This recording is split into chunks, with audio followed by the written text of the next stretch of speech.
Marley and Sam Larry are going to do the right thing, they should actually also counter petition, or if Papa Mohbad is dragging them, they should drag him back and say, hey, we were not in the house. It's been ascertained that your son died in the house.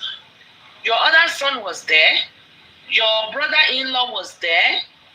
And the wife was there. Why are you not petitioning them? Why are you just petitioning us, even if it is for bully? The same way we saw it I wasn't there. We saw it on the social media that Larry bullied Mohbad. We also saw it that Wunmi bullied Mohbad. And we have Mama Mohbad says, oh my God. They always fight to the extent that Iyabo and Papa Mohbad, they had to carry Mohbad away from the house and go and hide him somewhere. Because the bullying and the assault and the fight was too much. And which one came first? Was it Sam Larry's one? Was it Wunmi's one? From the driver's testimony and people that were there, they said Wunmi even fought this guy in the car, in the Prado when they were going back home. So this is my own point that Sam Larry and Naira, they were not in the house. Someone has to place them in that crime scene or in that house before they can be. You have to indict them before they can be actually called for questioning. That was why when they went to the inquest, I was like, to do what? They were not there. They left Ade West that was in the house. They didn't question Ade West. They didn't question Damola. They didn't question OG. People that were with Mohbad in the last 24 hours, 12 hours, 6 hours, 3 hours, 2 hours, 1 hour before his demise, they went and they were questioning people that were out of the country. To me, that was absurd. But that's just my own candid opinion. And if VDM is trying to do everything to exonerate Naira Marley and Sam Larry, so be it. So I support it. Just 1 minute. What's in there? Hello, can I say something? What's in there? Shane worry. What's in there? What you need to understand that there was a point where Mohbad, the only thing that linked Naira Marley was that Mohbad was verbally accused that if anything happened to his life, they should hold Naira Marley responsible. And he also said the same thing regarding the wife. So this woman cannot be left off the hook. There was now a video with Mohbad and Naira Marley where Mohbad was saying, I only felt that way then, and he was apologizing to the same Naira Marley. Exactly. So and you still want the same person to be held.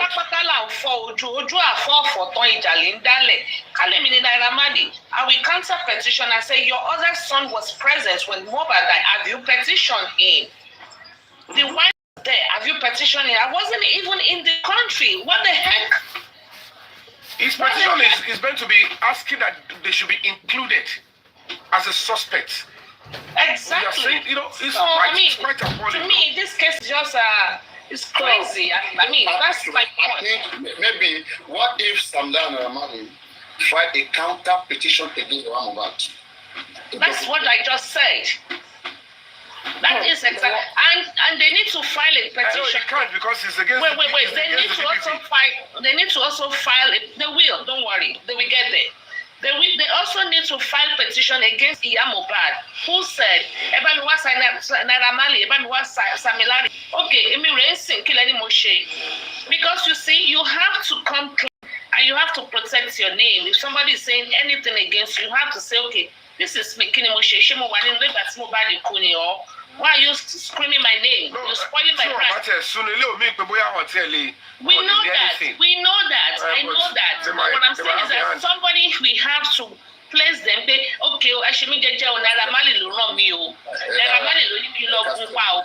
We can step down the tension thing. Head down. More tension. I want to go to shy. You think look high. Oh, that. Shy needs to so. Emma so. Emma no.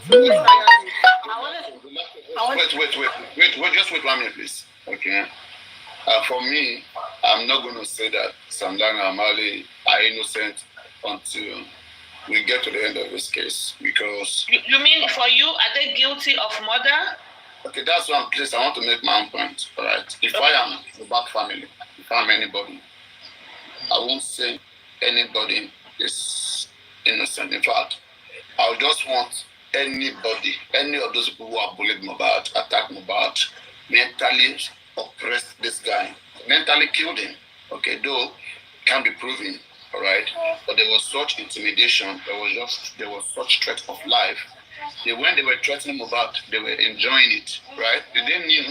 Right now, the Nigerian public are bullying Sam Larry. They are bullying Naira Marley. They want to die, right? When that guy was alive, that young man was alive, and they were doing all sorts of things to him because the man doesn't have a good family, because he doesn't have someone to stand for him. They didn't think of a day like this. They didn't ever think of it. I will be the last person to fight for Sam Larry and Naira Marley. And I will not advise VDM to put himself down to be fighting for people like that. No. That is not our line of thought. He's not fighting for them. Attention to us. Step down. Paparino, step down. So I'm giving my own point, my own line. Your line, I've heard your line. This is my own line. Let me deliver my line. All right. So unless we want to be unfair, right, there is still no evidence that shows that Sam Larry killed Mohbad. No Wunmi killed Mohbad. No Sam Larry killed Mohbad. There is no explicit evidence that makes this claim. So if you want to go by evidence, because there's no evidence, because one doesn't have to be in the crime scene to commit a crime. Only investigation will show that that person is involved. Right now, there is no investigation that has shown explicitly that any of these people who are being accused, either Wunmi, either Naira Marley or Sam Larry, is like actively or potentially caused the death of Mohbad. So you trying to be nice to one and like focusing on the other. For me, I just think that's sentimental. That's what I think. No. Let me. I disagree with being sentimental. This is my point of view.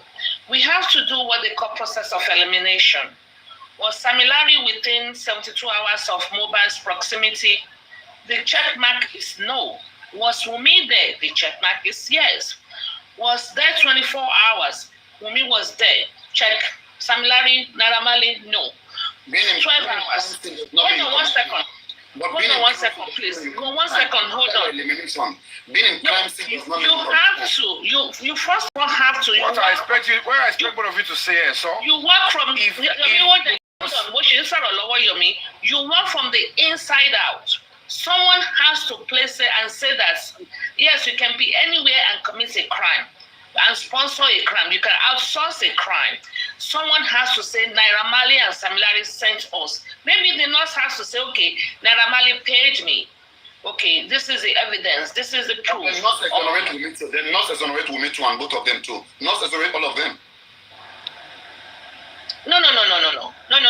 Because we can see that the nurse's statement does not corroborate with Wunmi's statement. So both of them, they were both at the crime scene, or they were both in the house, and they were saying something different. They were both there, and they were saying something different. We all are on your platform right now. The nurse has admitted. It's not saying anything different. The nurse has admitted. What is? Did the nurse deny that he didn't meet Mohbad alive? Which corroborates what everyone is saying. Everyone in the house said Mohbad was alive. Nurse said Mohbad. Nurse said she met Mohbad alive. Nurse confessed to the effect. It not exonerate them unless you don't want to be fair. So I want to speak, please. Permit me. Go ahead. Go ahead. Thank you. Firstly, someone, which is EMEM, she said in that scenario that clip came out from, that Sam Larry came to Mohbad, you understand, with Zlatan.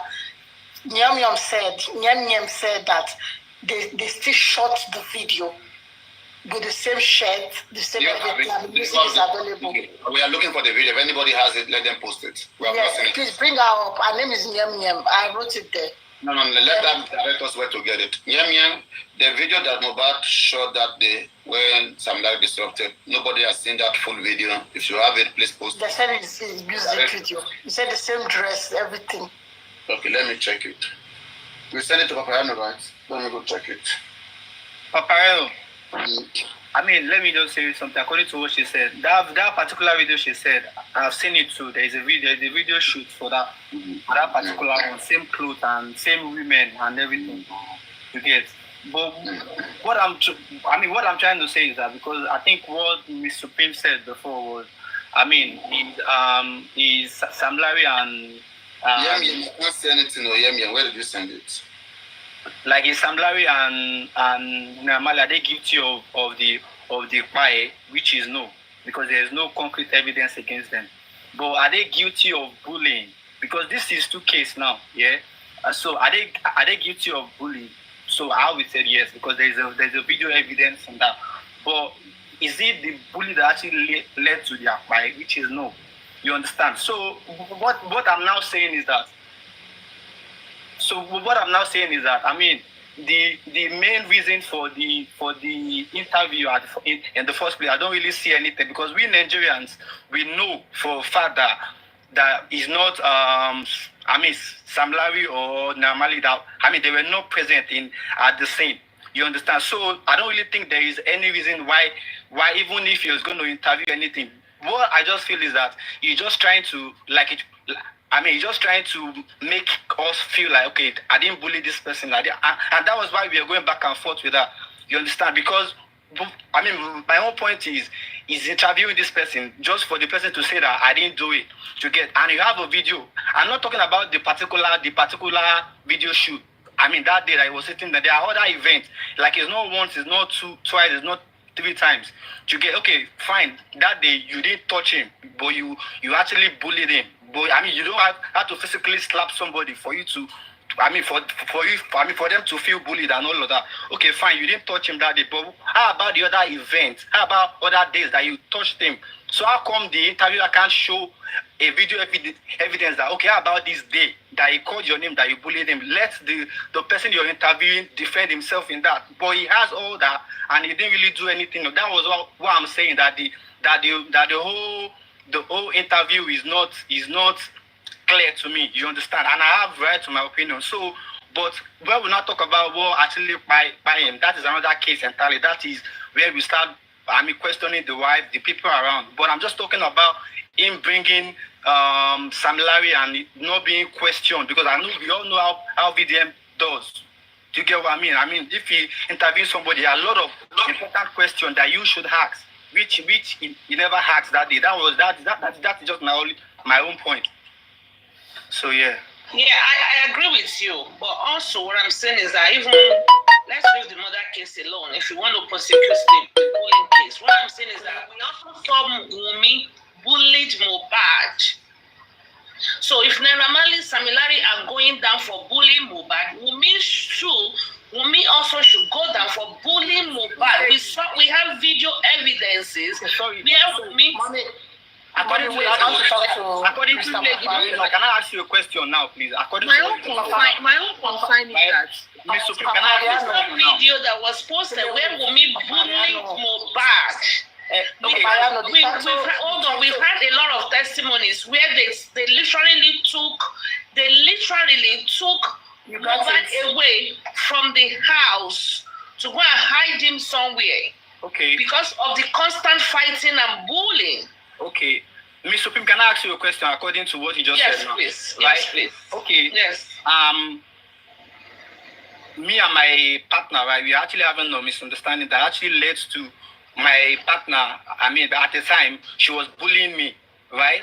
And an outsider that we don't really have any business together. And it's not like she's bullying me, but there's nothing like our pride or anything.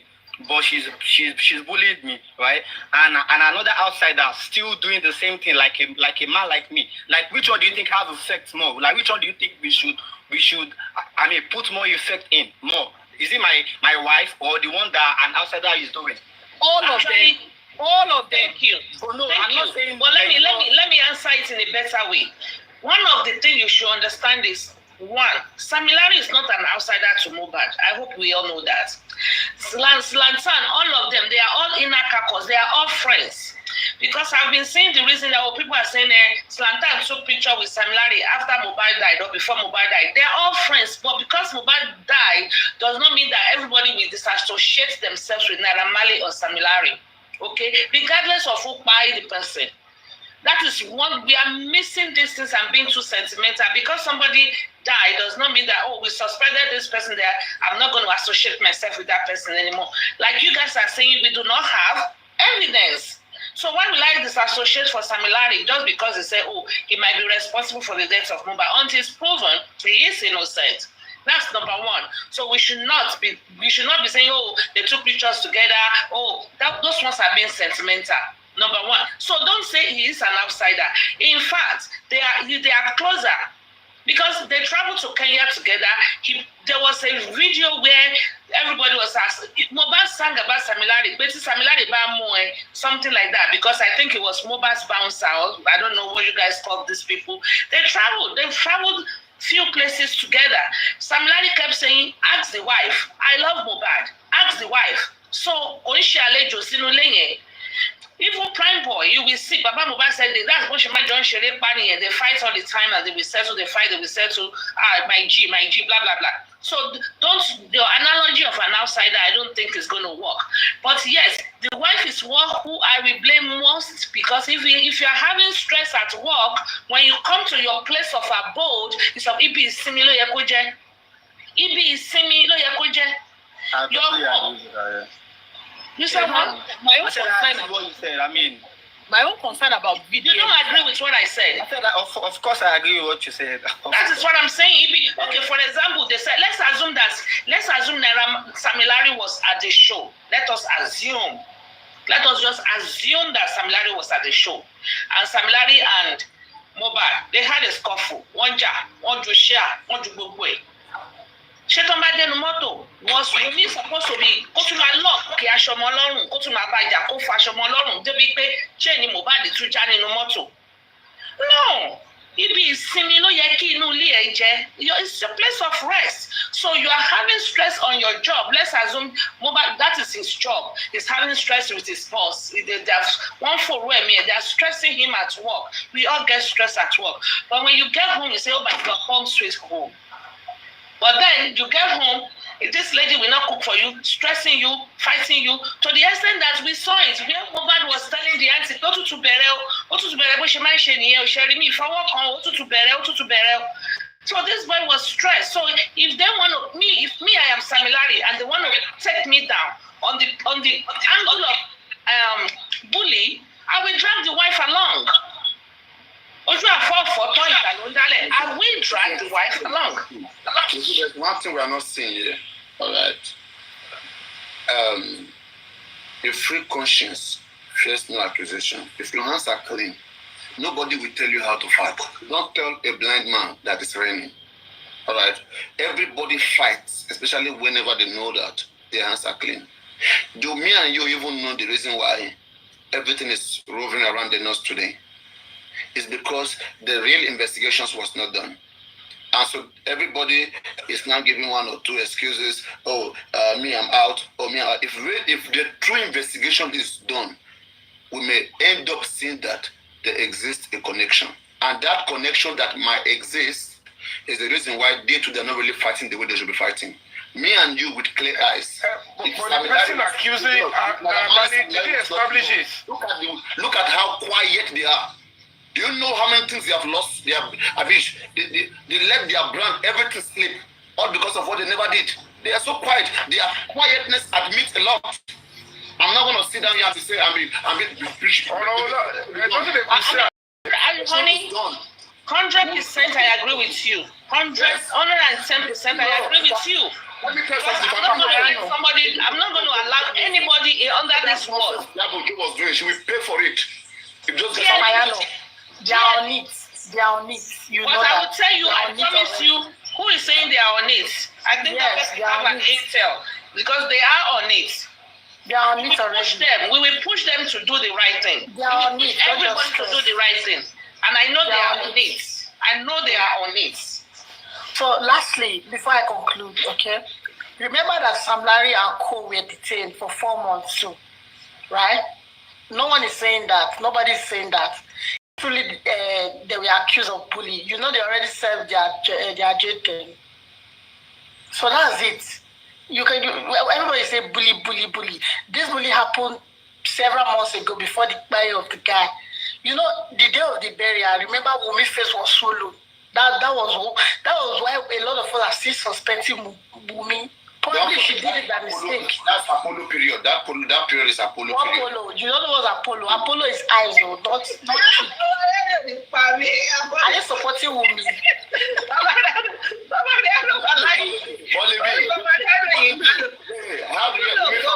How do you guys explain this?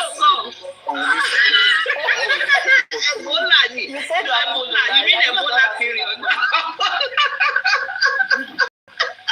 You said Apollo. You want to put one in my mouth? Oh, she lipo, so good.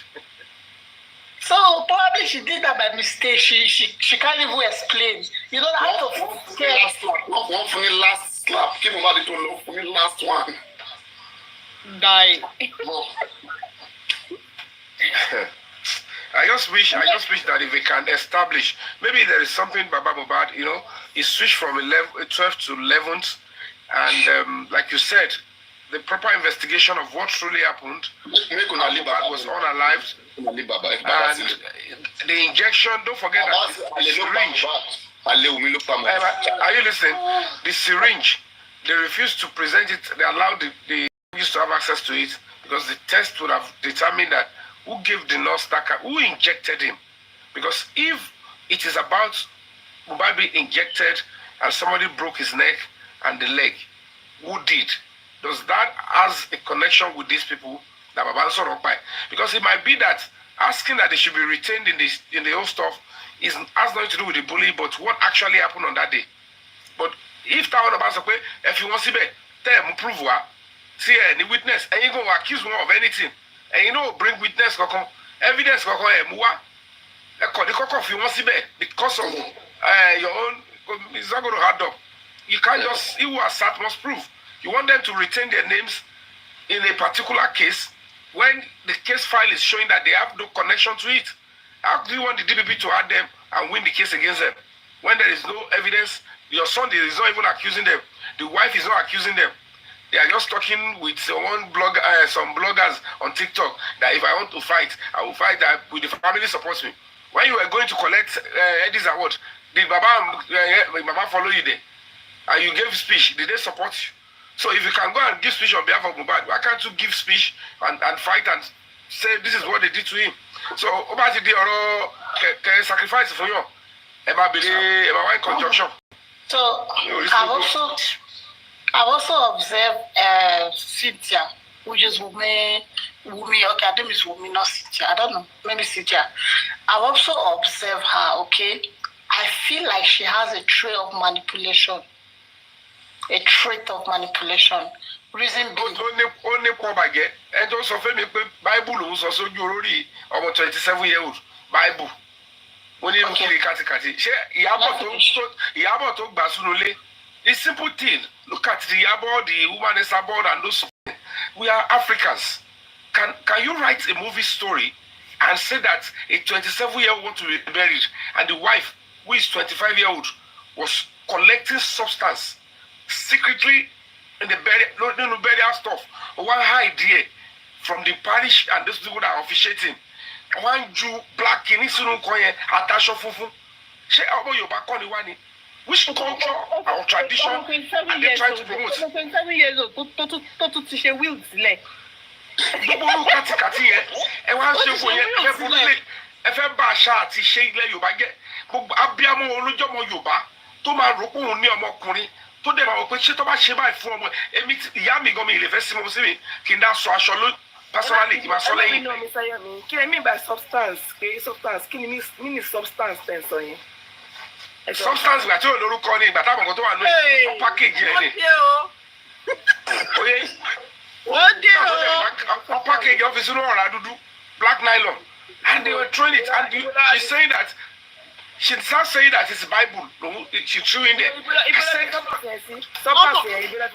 Almost 27 years old, don't put to call Willie. Almost 27 years old, don't put to call Willie. The question is this: how is this connected? Why is Baba not asking? Oh my God, he never clumsy. Can also book me into your long. Can also be a couple of weeks. Who said it? That way, Emi do not taste. Okay, Okay. That means pé ilẹ̀ sọ from the onset pé Mohbad for will.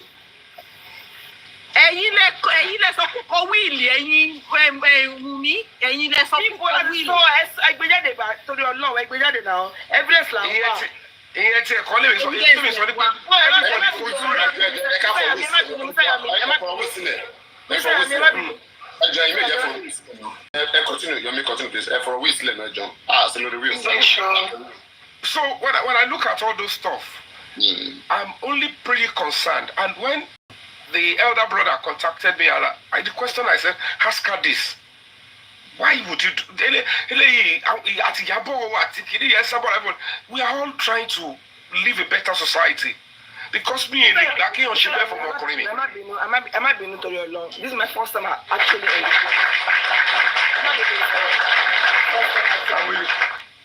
All right, it's been a long time. I all want the best. I have code. Don't mind my voice. My voice is actually very good. Fine. Voice here fine. No, I'm fine because I have code actually. If you actually know my voice, it's actually better than this one. So yeah, wow. Yeah, it's better than this one. So I have code right now. So now, oh my goodness. Civil. So we have to be civil. Whatever we do, we have to be civil. We have to be civil, polite. It doesn't matter whoever you meet, however you meet the person. Be civil. Exactly, Mr. Yemi. Thank you very much. So now, I'm talking to you right now. So, in all this case, what's the point? As in, I want to ask you a very, very valid question. Like, so in everything you've been hearing, the whole story and everything. So, what do you think about the whole thing? Okay. First and foremost, no, most of us were not there when Mohbad actually left the sinful world. Thank you. They started with arguments around a crucial element like the CCTV in the house. One thing is this: if Mohbad is being bullied here and there from the videos and stuff that we've seen, it is common sense that in his house, in that kind of area, Mohbad will rely more on the CCTV of his own house because he will only control over. He wants the CCTV in his house to be active and running. And I went to the police. We went to court. We obtained Katoba. It took a while, and the judge approved. Okay, go into the house. And we went with a CCTV expert. The installation of the CCTV shows the CCTV was active. But now ask yourself again. Alternative Oshishe Labo, Ariti Wumi, to Ataki, come out from Prime Boy, no CCTV. The question at the end of the day is quite devastating because that would have helped us if the industry gods,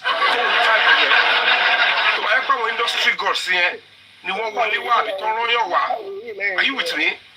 We would have seen clearly.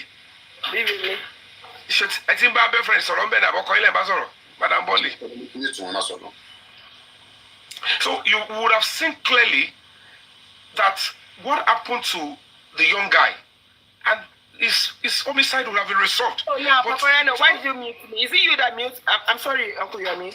So you were talking to somebody else today. He was explaining to you. No, Paparino Lorraine, okay, I'm listening to you vividly. No, I told you that I have cough. No, we thought you were talking to. We don't want drama. Let's not go dramatic. We thought you were talking to somebody in the house. Paparino, I'm not saying anything now. What am I saying?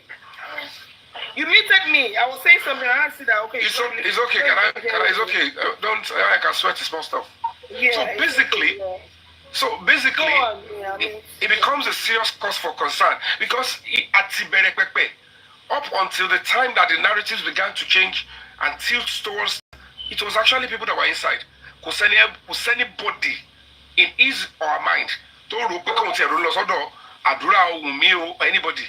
What everybody was fighting is Mohbad should get justice. We have history of him being bullied, and there is reason to believe that those people don't attack a kakiri here. And when we are not initiate and to attack a monule, that was what we thought. And that was why we're pressing for that evidence in the house, the CCTV. Until Kawabe is in Boston, Uba Prime Boyga, Nosiwa Bulabere Monule. And for crying out loud, my dear sister, nurse to what why injecting Mubad. If you look at the whole story from account to one fillet, that means the nurse never saw Mubad in her life before. She only had physical encounter with Mubad in less than 20 minutes. And at the end of the day, I was asking the question, how did the nurse go home? Who gave her the permission to leave the crime scene that time? Kilo de ti lo report si nurse here because ki baba e to de ki ye to de nurse ti o riri to mo bi to ti wa to mo bi to ti ṣiṣẹ́ to mo le e to ba jẹ́ pé ọ̀rẹ́ ló ti introduce e the ọ̀rẹ́ could be an enemy. He might be working with those that are trying to take the life of this boy. That is for you to know so that the the boy have question is, already if cried. that is a possibility, Possibility, how on earth, no matter how emotional you are, the question is, how will not enjoy it? Because immediately that you call the first hospital, second hospital, don't think you can deposit as a mortuary. You can't deposit without a police report. You have to go and give account of what happened. And then the next thing we're hearing, it was even the Baba that wanted to go and obtain police report. He wasn't there. He didn't see what happened. Police report will go with physical accounts. What happened? And it only give account not the Yahoo at Adura. So the question is, why is it that it is the Baba that say, I won't call them because where were you? Then where was the nurse? The nurse was supposed to write statement too. To I get contest of follow up and so ati Baba, ati nurse, because you have come to report somebody murder. It's already an active crime. But it was because it was an administrative assistance. The police will tell you if it is administrative assistance, immediately will issue no matter what invalid because it is go by jurisdiction. Because only process for administrative stuff because of follow-up. But if it is to quickly accept that you come to complain murder, in the board, we can quickly pass it to the right department to continue. So it's emergency. But administrative assistance there. So it's what is really going on. And then you are accusing the industry girls.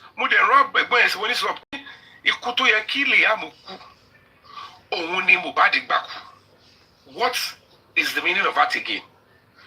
And then she responded, she said,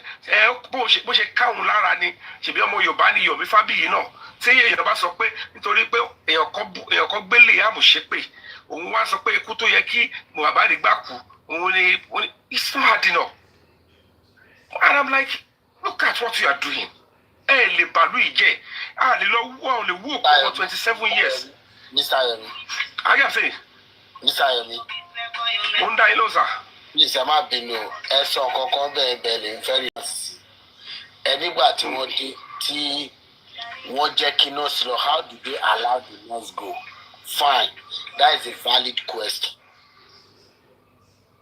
Now, are you with me? Now, Boy. Baba is the father of the child. Baba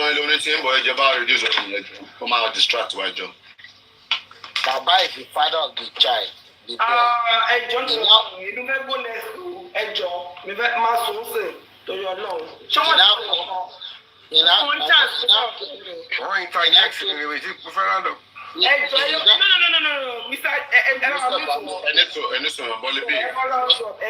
Please keep it short, okay?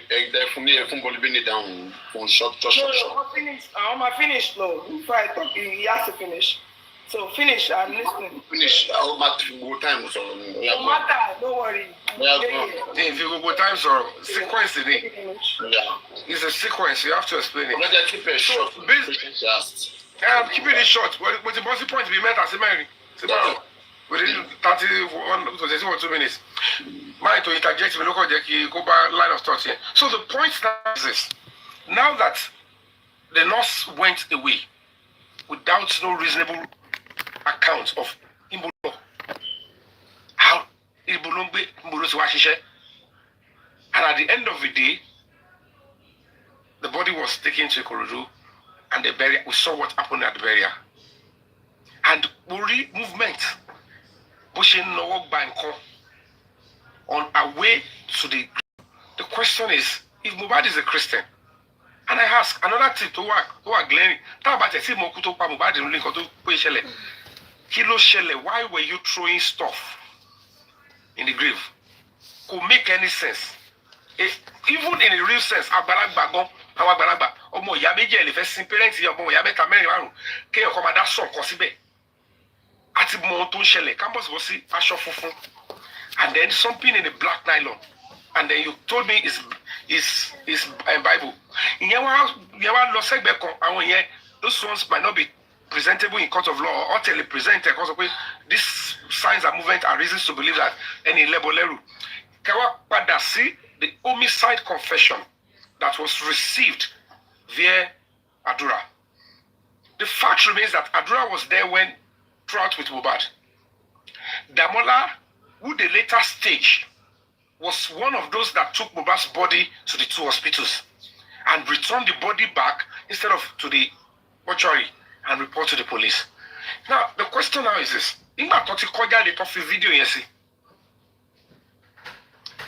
If it was not true, the first thing I was expecting is a defamation suit against Damola and then joined Adura.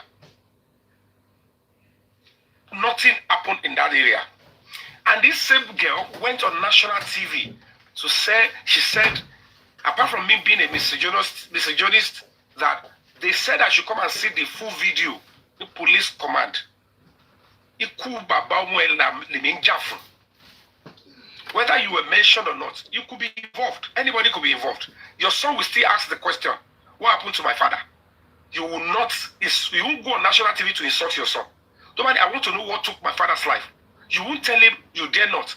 You don't like women. It's the same thing I would do for Mohbad for that. And at the end of the day, you saw me now go back to the same command. And you realize that they refused to show the video. I expect you to also TV today. Only key of Fabi you wow. Only if you corroborate, which is total fallacy. This is the homicide confession. There is the video, 3 seconds. They refuse to do that. I said that probably you're having another personal issue you're addressing. So now, because it's actually... So personal. No, it's okay. But I live in the United States. It's 9:14, and I need to sleep very soon. So that's why I need to address some particular things that you said. Like I said, I'm sorry, I have cold. Okay. Are you listening, Mr. Fabier? I was you. And I never wake up with that. I know you have a lot to say and everything. It's fine. Yeah, but we have actually said the most important thing while we're actually on here on TikTok. Can you go further? Are you married? Yes. Do you have children? I have a kid. She's not a boy or a girl? A boy. A cute baby. Sorry, I'm going to be asking this very rhetorical question before you go into your own explanation. Mm-hmm. You are a Yoruba person. Of course. Bolanle. Do you accept that Wunmi threw substance into the grave while Mohbad's body was being lowered? So we're going to go on to that. Well, no, I just need a yes or no. Do you accept? No, explanatory. I want a yes or no. Do you accept she received something secretly and threw it into the grave while the body... Why would you want me to accept something you were saying when I was not there? No, I just... Do you see? Okay, you didn't see Abi? I never saw it. Oh, it's good that... You didn't see the white cloth too? I never saw it. We saw okay, I understand what I'm dealing with now. So, you know what is going to happen? I'm talking about something serious, and it will be nice for if somebody like you has seen it, then you'll be able to understand. You're talking about something serious, but if you're saying it because... But when you are saying you didn't see it, Ladurad will talk about video online. it's quite funny. Yet in Boston, come in a lot to me. I don't know what I'm dealing with. Okay, Mr. Yomi. Shefeka Sorokpa seeing it, yeah. Shefeka Sorokpa. My dear sister, like Paparino told you, this is a serious matter. We're not Serious matter, but you want to...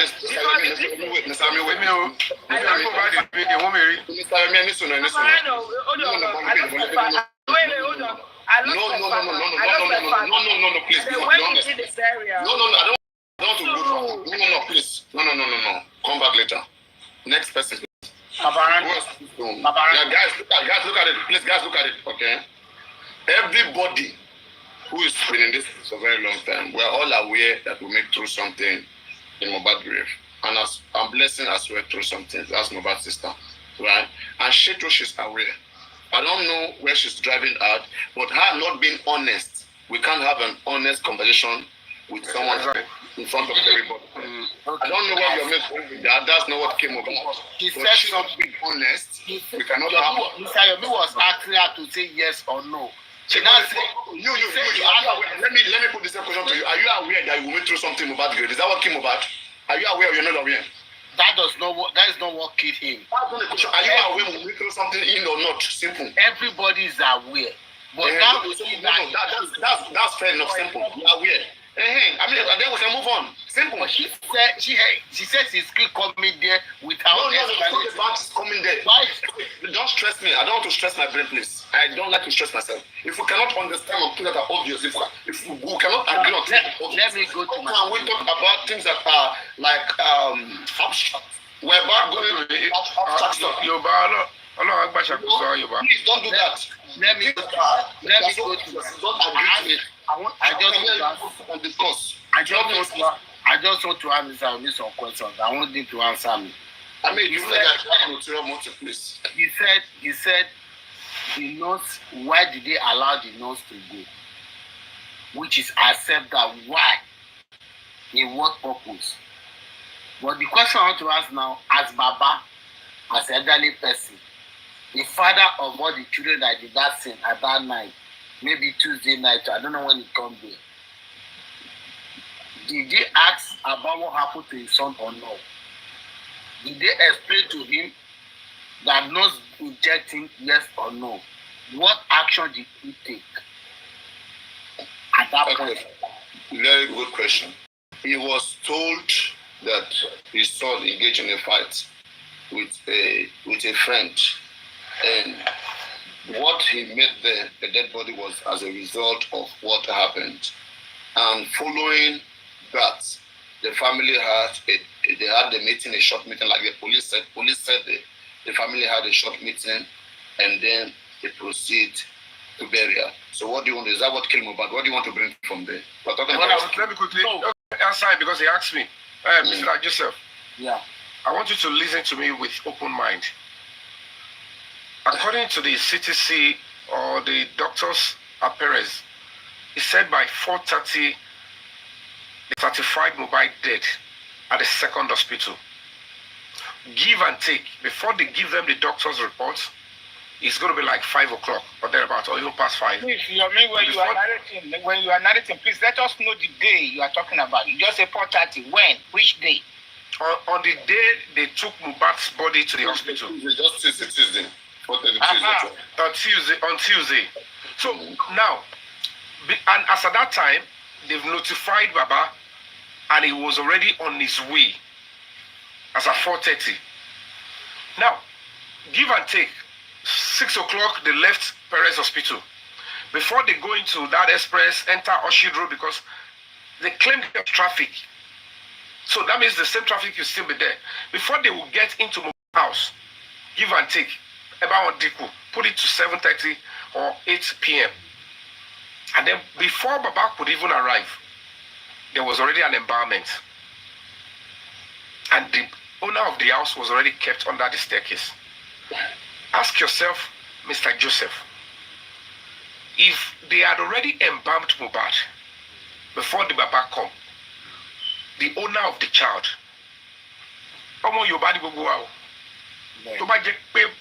because there was no way we denied that Mohbad was I'm not there. We are just. Wait, any sorrow.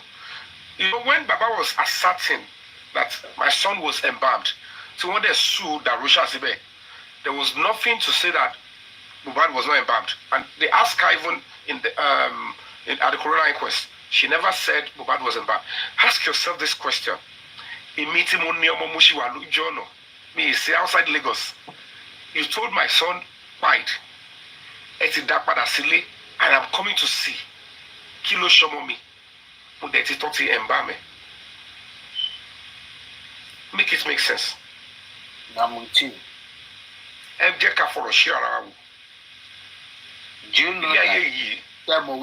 Do you know that these people that are on this issue, they are dealing with this at that point in time? They are different people.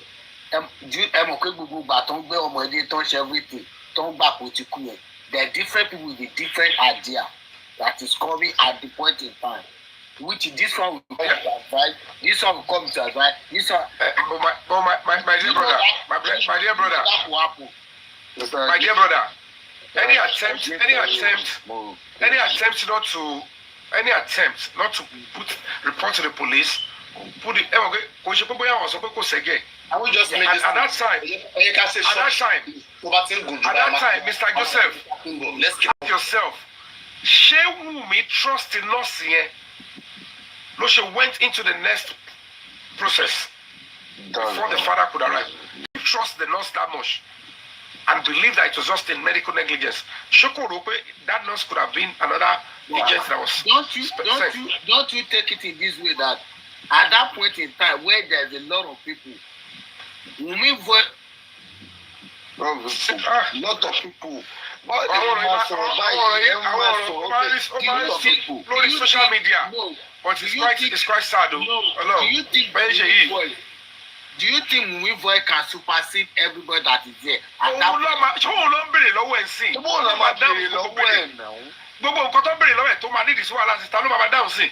Which is you have to be go they down. That is how it's going to happen. You and I know that at that point in time, that's Mr. Joseph. You don't get to be Mr. Joseph. Wallahi, Nigeria will be Dara. Come on. And people one Nigeria go down. Babu not there to Lole. Let leave settlement aside. Settlement. Okay, Paparano.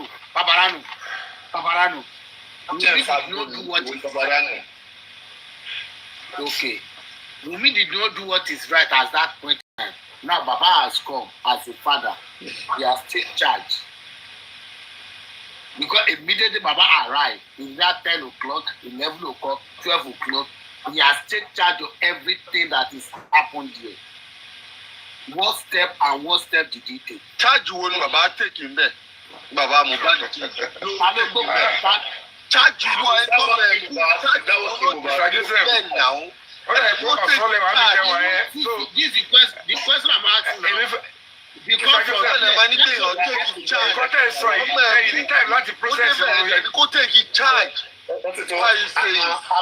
I'm reduce conversion to 11. What are you saying now? Another question, you are there. And let us. I want us to crack like reason that I want to be more sharing. She want comment. She want comment. Sorry. So let's go. Any other person? Is there any concerning any? If you can is the lower to since the image. Paparano. Well, Well done, Paparano. Mr. Yomi. Mr. Yomi, we need to be the question lower. Thank God for Mr. Yomi. So, Pamo Yoruba. Mr. Yomi, show proper nílẹ̀ Yorùbá àti wàyí o. Kí nǹkan bẹ́ẹ̀ yẹn ṣẹlẹ̀, kí bàbá ọmọ kó dẹ̀ wà present. Kó dẹ̀ sọ pé kó dẹ̀ máa direct pé ẹ jẹ́ ká ṣe báyìí as a Yorùbá man. Ọlọ́run ló dá yín ṣá, ṣọ́lọ́run náà tó dá wa ló dá yín náà. Papa, please hold on for me. Let him answer that question. O bẹ ṣe rántí Mohbad ẹ̀dẹ̀ ń béèrè àwọn question tí.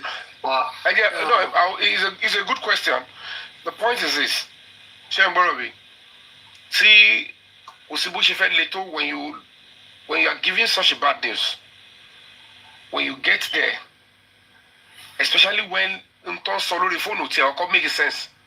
There is no way you would not want to love your child and say, who that want to shake from you? If you stay back, I want to go there. Because Gonia Fijini. And when the Baba went in, to people got sorry, what's impossible but in Kokoti shake for me. About a bit only about making a shake for me. I need to see. Let me see what they do to him. Then I'll be able to know, okay, she wants Shalorini, she wants Colon, she wants Shinkoni, she wants Sunlieni. Then I can be able to know how to make my case. And when he came in, he said, I saw my son. He was already about and under the status. Okay, you agree. Paparino got shot here. You said when he get there, people to Tigri. Lẹ́yìn tó rí yẹn, as a Yoruba man, as a elderly person, tó rí yẹn. So you go you want bed, of my plan and everything. Of a plan, say what you bury our committee. No, I don't go to Losikorodu. Ó ti rí parí ọ̀tá lọ́mọ òkú sí ọmọ gbé nǹkan ẹ̀ kúrò ẹ rí pé láti wọ ẹrí pàdúrà bàbá tó mọ bó ṣe mú ìyọmọ òun. Paparino, please let's moderate this thing. Wọ́n tó lọ gbé sí kí wọ́n tó lọ gbé sí. Let's moderate this thing. Kí wọ́n tó lọ gbé sí. Paparino, ó gbọ́dọ̀ rí ọmọ ẹ̀ ó gbọ́dọ̀ rí condition òun ṣe. Let's moderate this thing. This is something join in here. He said as a Yoruba man. Torí mo ṣe gòkè ṣe mọ nǹkan kì í ṣe gbogbo Mr. Yomi, please let me ni ẹ máa dáhùn wọn mi ẹ máa ní kọ́ lọ máa wo dictionary ṣẹgbọ́n because àwọn questions tí ò make sense tó máa béèrè tó jẹ́ pé àwọn tó fẹ́ kọ́ ọ̀gbọ́n. He says something. No, I'm not talking. I'm talking with Mr. Yomi. No, so Mr. Yomi, kì í ṣe gbogbo question lè máa down. So ẹ máa ní kó máa wo dictionary ṣẹ́gbọ́n. Ìtorí mo ṣe gòkè. Ó dàbọ̀. Ẹ má ti lọ ní sòròpin tí mà. Ṣé ń gbọ́ mi? Yẹ́ mo ń gbọ́. Ó yẹ sọ̀kọ̀ tẹ́ ẹ̀ sọ ẹni kí lẹ́fẹ́ kí yọrí máa ṣe kó máa gbé dictionary wọlé àbíbá kó máa kó máa dictionary. Mo káwọn ètò ń béèrè foolish questions kọ́ ló máa béèrè ní dictionary. Àwọn questions still make sense bí èèyàn tó lọ. Google kọ́kọ́ ká gbé wọn lọ sí Google. Mr. Afeikemi, at that junction, thank you, Madam. Madam, thank you so much for that piece of advice. Tí ó wà bẹ́ẹ̀ ni pé wọ́n ní kí lẹ wí? Mo ní ká keep it cool so that àwọn tó fẹ́ lẹ́nu. Ebi ò tiẹ̀ lè fault. But again, mo ṣe fẹ́ rí. Why is Oluwatosin not speaking? Ṣé ń gather point mi? Ẹyin tó ń sọ̀rọ̀ tí ìjẹ́ kó sọ̀rọ̀ tán. Ní jẹ́ ṣe yóò dáa ẹ̀fẹ̀ Almighty God, Ọlọ́run máa bí yín àìsàn ẹ̀. I'm sort of looking for Mohbad. We are talking about what killed Mohbad. You guys are talking about what the father came there to do. Is that what killed Mohbad? Why guys? But you can listen to him saying something about environment. Yeah? In this case, do you have any environment in this case? Because this one has been ironed in Corona request. Do we have environment in this case? There was environment now. Process of environment. We don't have environment. There was environment. They said Darusha environment. Later, Adura said it did. Mr. Yomi, maybe you are getting the wrong information. There is no environment in this case. Placement of salt is not environment. You know the processing of environment. There is no environment in this case. Local environment. You come in as a Yoruba man, as a Yoruba person. You want to put this question to you. Come back there, you're laying your liar. Cannot shape. Be real and be truthful, please. No, it's not process of environment. Don't come Papa, go and search and come and tell us. Corona no process of environment. Be real. Come back there, you're it's not process of environment. Okay. Don't come to social media. It has been proven in police station in Corona. It's not process of environment. Don't come here to talk about which that's nonsense. Mr. Adesina, thank you, sir. It's you that you guys get your facts right. It's not a process of environment. It's you that don't understand what you are saying. You are here saying it's not a process of environment. It has been proven in the police station and the Corona request. Are you as a It's Yoruba not a person? process of embalmment. We have What is process it? of What is it embalmment. then? What is it? Open your dictionary and read to us now. The process of embalmment. It's the process of revival. Or revival. Look at this way. Look at this guy. Paparino, please drop this guy.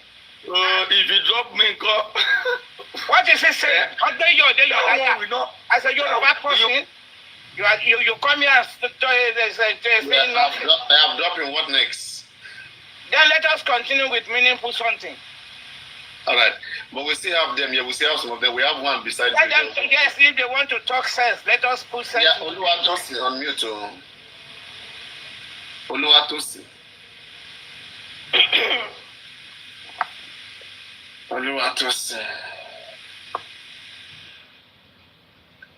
Oluwatosi don't sleep go. Abule go screen record. Envelope play ni platform Olola automatic. Kilode. A lot of emotion. Yeah, when it comes to embalmment. You see, a lot of this where they just come. I don't think, do they have? It's the process of revival. One revive any CPR no ṣe fún yẹn. What does that mean? Come here to narrate rubbish. Bí ẹni tó pọ̀dà. Ó pọ̀dà tó bá pọ̀dà ọmọ Yorùbá ni wọ́n gbé Oyèyọ̀lé òkú láyà kí ló mì wọ́n ti gbé Yọ̀lé láyà èèyàn kú látijọ́ Monday wọ́n ṣe ní gbé Yọ̀lé láyà because ó ti máa rùn. CPR Yorùbá ni ẹ mọ̀ ni bóyá súnmọ́ CPR wọn nìyẹn. Kò lè kú níjọ́ kan gbé Yọ̀lé láyà that very day. Èèyàn ti kú Monday wọ́n gbé Yọ̀lé láyà níjọ́ Tuesday ó ti rùn ní now. And they come here to be narrating rubbish. I don't understand these people. Ṣé kọ́ lè sọ pé wọ́n sọ̀rọ̀ ní ọ̀wọ́d àbí kọ́ lè sọ pé àwọn náà ń ṣe bákan ọ̀wọ́d?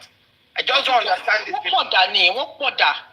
Rí gbogbo wọ́n béèrè question kan wọ́n divert lọ sí Kútúẹ́njì. Wọ́n béèrè question another question wọ́n divert lọ sí Káfàǹṣà. Ọpọlọ wọn ti kú. Ọpọlọ wọn ti kú. Kò tẹ̀ sí iota of sanity báyìí lọ́pọlọ wọn. Akọ máa dánú bíyàn just for not ọmọ Yorùbá ní ọgbẹ́ yọ̀ síyàn láyà ò ní kì í ṣe embalmment. Then what is it? That is local embalmment. Local embalmment. And that is how it's been done in all this Yoruba something. Yoruba movie. Not movie. Real life. That is how it's been done. These people, I don't understand these people. I just don't understand them. Check on this open one story on your what? Because they just open their mouth. Emma mind wọn seriously. Àwọn people yìí wọ́n lè tamper pẹ̀lú mental health èèyàn. It's better kí èèyàn kàn máa ignore wọn pẹ̀lú stupidity wọn. Èèyàn ti kà wọ́n káwọn tó pọ̀dà. Wọ́n pọ̀dà ni now. I'm also be a reading. Even àwọn ọmọ tó wà disabled gan wọn lè reason the same reason. Má bí do Paparino. I just have to talk like that. I'm also be ọmọ tó ní disabled. Bí àwọn tó ti Fọlákẹ́ Jùwọ́n famous kílẹ̀ yín bá wá ó yá o. Ṣé embalmment lè bá wà àbí ò lè bá wà? I'm dropping you guys on Juwon Bindi. Àwọn yẹn wà biased ni, it's just being biased, that's why. Èmi ló bóyá yọ̀dẹ̀ ilé ìpàlẹ̀ náà bá wà. If tẹ bá lọ sórí page ẹ máa ti rí nǹkan tó ń champion. Ó wà biased ni. Wọ́n ti ní set mind wọ́n pé àwọn èèyàn kan ló pa kìnìún láti investigation jáde. Wọ́n wá disappointed.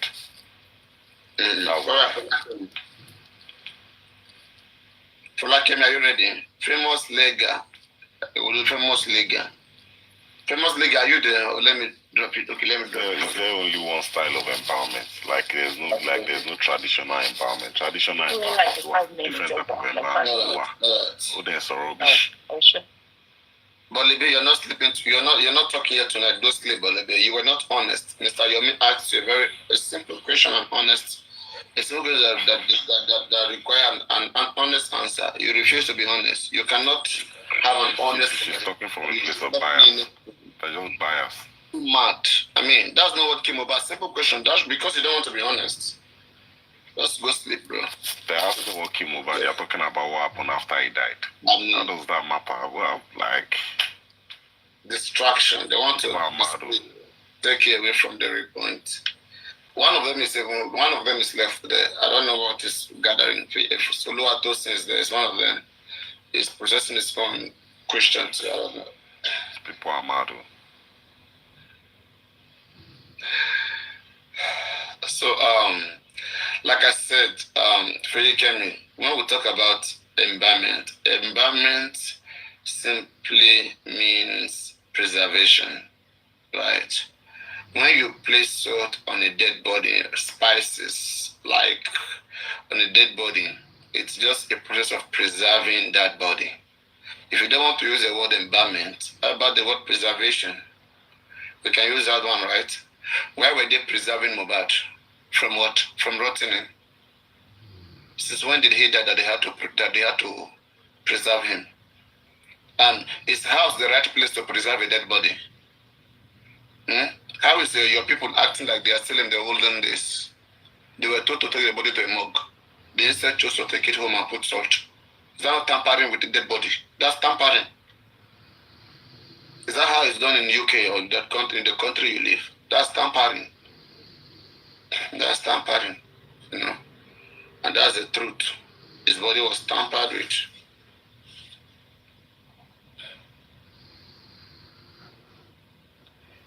They will look in the butterfly.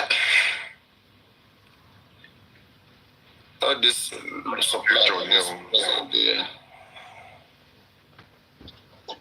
The body was tampered with. So simple. I think that has answered you. Paparino, good evening. A long time. Is this issue of environment I have to come up? All right, you see, these critical thinkers, or the ones that they claim they know much, IT guy and all these guys. I remember I was in their platform one day, they tell me that putting salt on anybody's chest is not environment. In fact, they were bringing out... You guys will meet him now. That bastard is a meeting members. They brought out so many papers and so many things on dictionary, everything. We've blocked him on this platform. If you go there, I don't know him, and we don't care. Mobile sound by a girl tie anyway. So from making feeling. No, I don't block him. Those days I was silly. I was thinking it will have sense. And he said, I don't block. But to block, that day I told you that guy always speaks something bad about you when you are not there. Yeah. But thank God you two have seen it now. But these guys are just bunch of, I don't know where they get their education from. They will see A and they will say it's B. And all of them will all stand saying they are critical thinkers and it's B. Now, be sure on you back all she you back all on lane. She you back on abi mo go cho wala ti jo but want to get bribe. See about the cool. Tó bá fi ọmọ fi cotton wool sí yan ní ẹmu. Tó fi sí létí.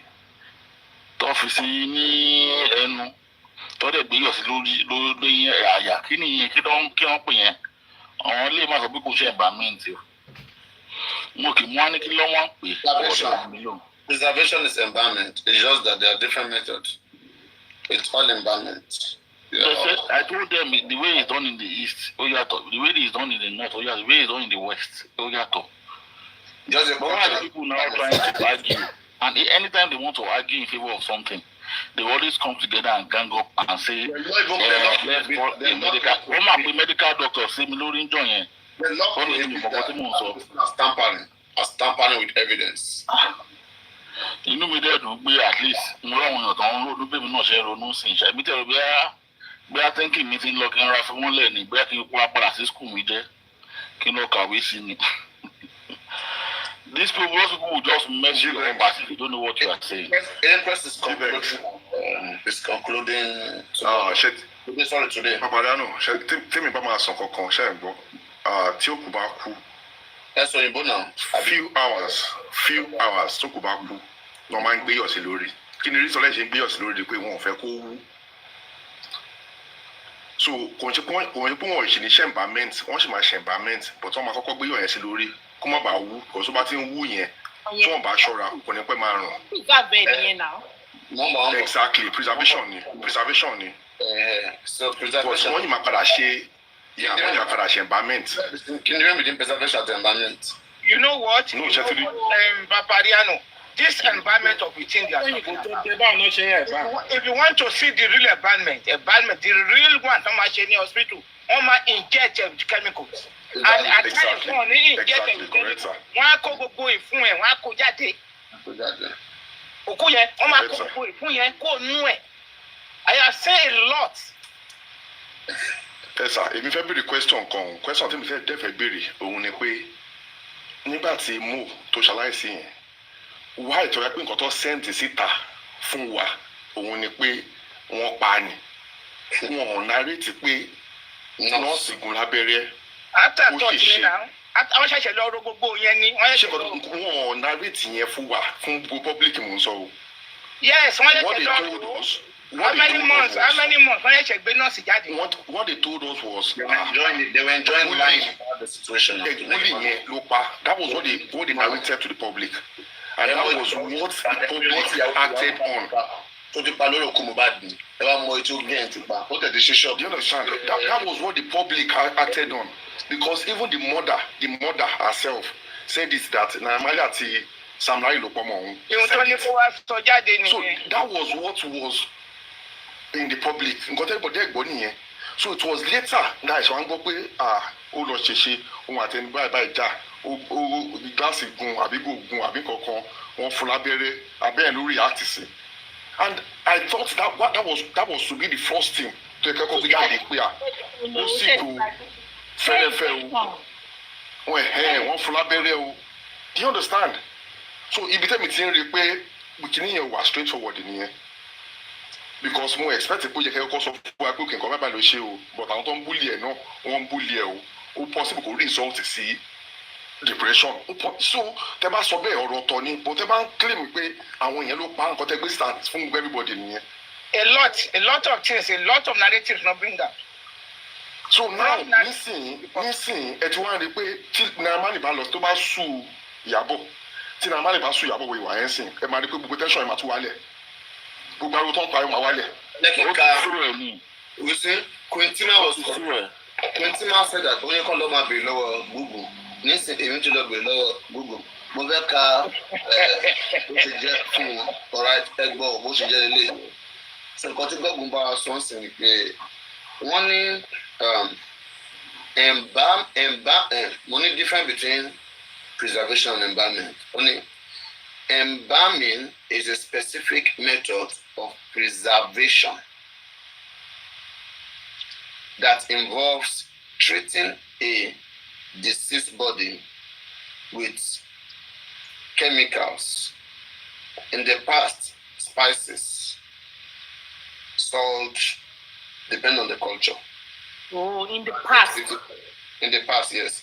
So it said to inhibit the composition and facilitate viewing or transportation.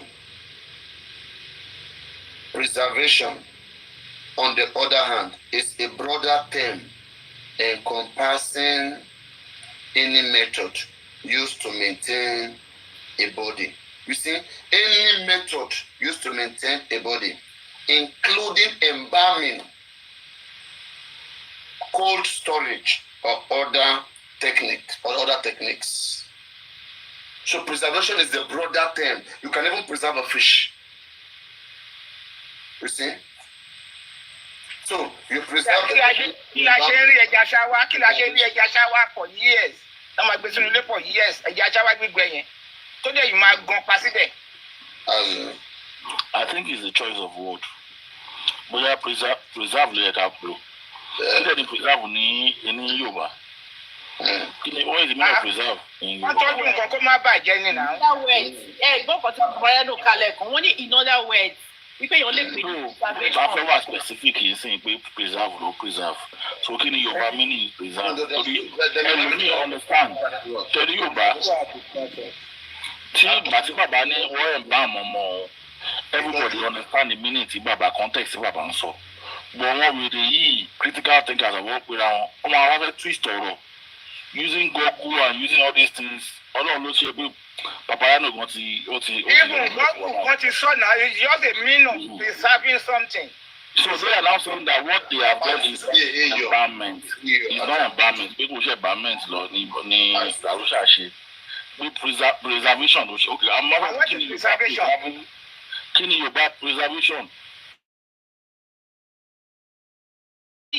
Ẹ má bínú jí bẹ́ẹ̀ tí o bá kí ṣe preservation ló ṣe á jẹ́ pé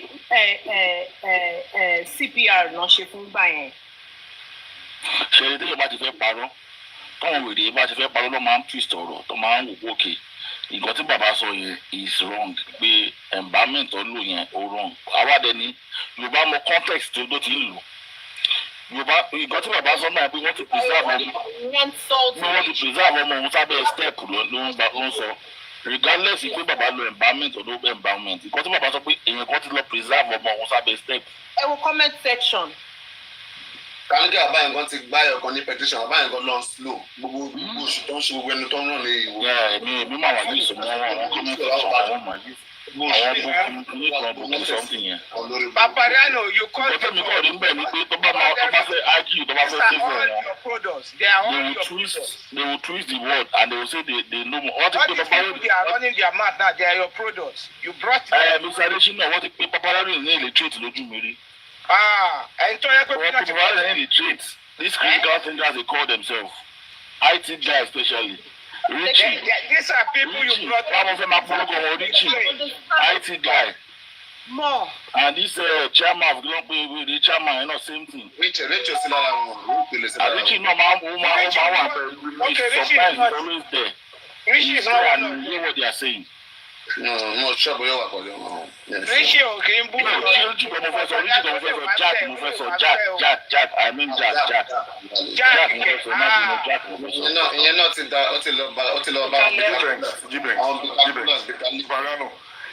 Notice pé àwọn tí tó gbé àwọn fídíò ẹ̀ jáde àwọn tó interview yẹn ìgbà tó interview àwọn èèyàn notice pé gbogbo attack tó máa attack èèyàn yẹn ó ti reduce compared to how it was back then.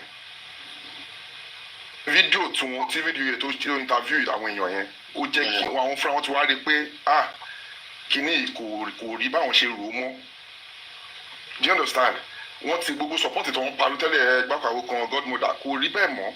Ó máa sun á ní godmother gan ti lọ bẹ̀bẹ̀. Godmother ló sọ yé so ìdílé máa sọ pé tẹ bá máa kẹtó sọ pé ẹ̀ ń conclude lórí nǹkan ẹ wò sọ́tún kẹ wò sósì. Ẹ̀wù majority àwọn tó ń tẹ̀lé kìíní ìnáwó obìnrin ni. Wọ́n lo Iyabo Òjó tó ló máa wà emotional ni. Àwọn pípọ̀ yẹn lo woman yẹn later ó fẹ́ mọ́ wọ́n fẹ́ rí aláṣẹ pé wọ́n lè. Wọ́n lo anybody. Ẹ má máa lo èmi ò ní pé wọ́n lò. Báwo náà ṣe máa lo yàn ó parọ́. Ṣé wọ́n ṣe máa lo àgbàlagbà 47 years old? Láti parọ́ mọ́yàn. Èmi ló ṣe àgbọ̀gbà tí VDM sọ pé VDM sọ pé òun kúrò pé àwọn ìlú pọ̀nù ló dẹ̀ sọ kó sọ́wọ́ rẹ̀. Ó wá láti wá ṣẹ́tù. VDM kò ní bá sọ̀rọ̀ ìléwé bí zen ti máa bá sọ̀rọ̀ nìyẹn.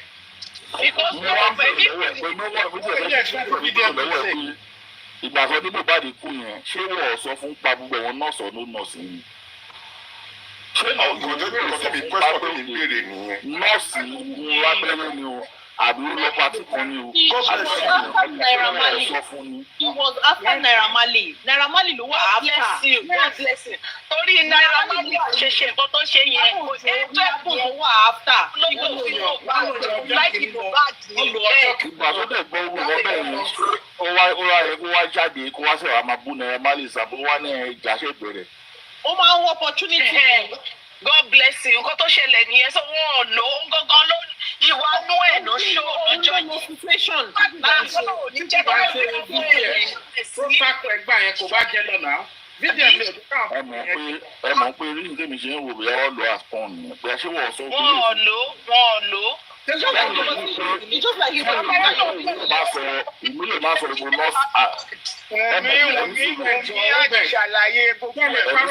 even your enemy. Tell the parrot, come enemy. Finish ṣàlàyé gbogbo ẹ̀ fún Iyabo. Bóyá Iyabo Òjó lọ ní òde ọdún láti gbọ́ ẹni further explanation. That is what happened. She just used the opportunity. Yeah, to show his own mind.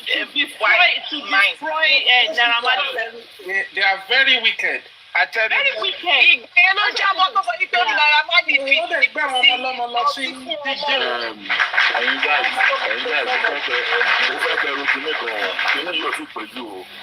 Bàtà gbọ́ pé mo bá di kọ́kọ́ kú kí ni ìrònú àwọn èèyàn nọ́mbà 1 tẹ̀lé pé Sam Larry àti Naira Marley ni. Ẹ má dẹ̀ ọ́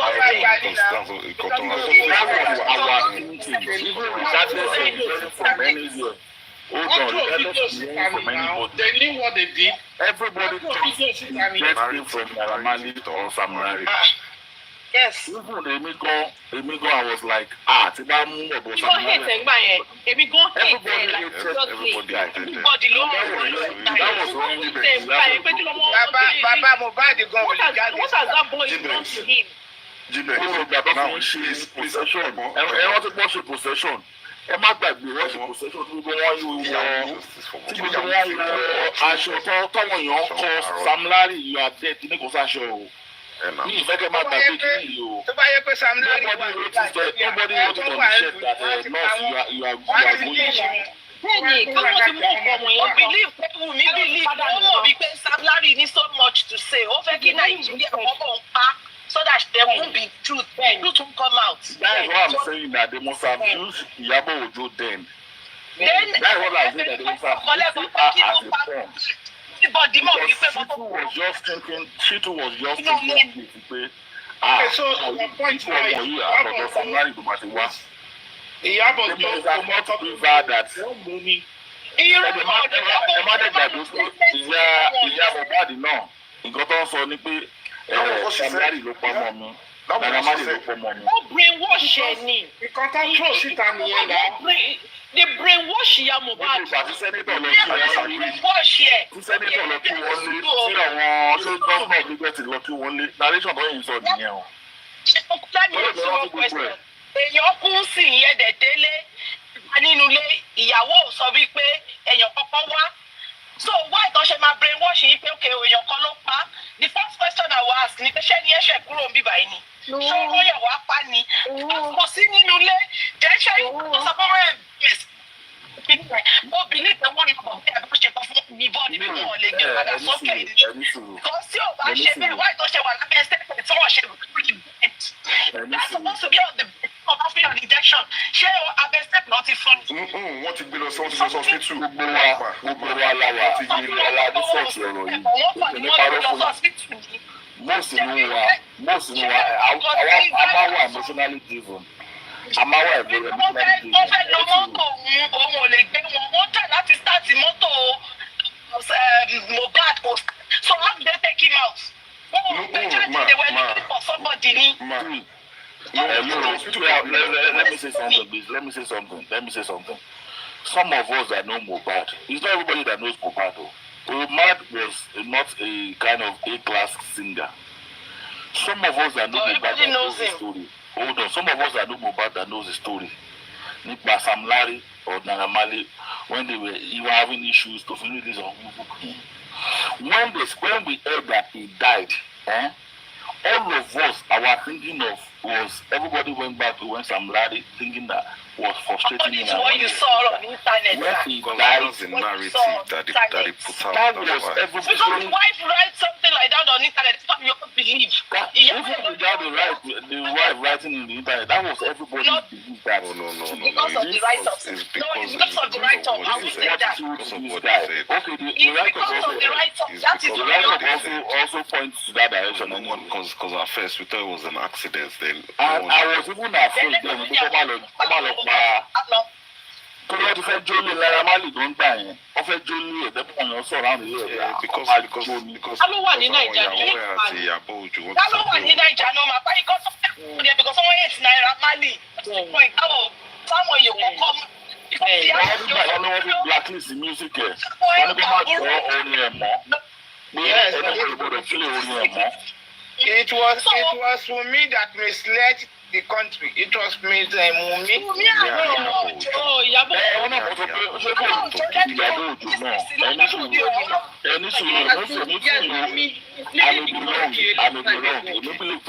Who does not have the power to mislead the country? It was Iyabo Ojo that helped her. Yes, I agree with you. Yes, it was the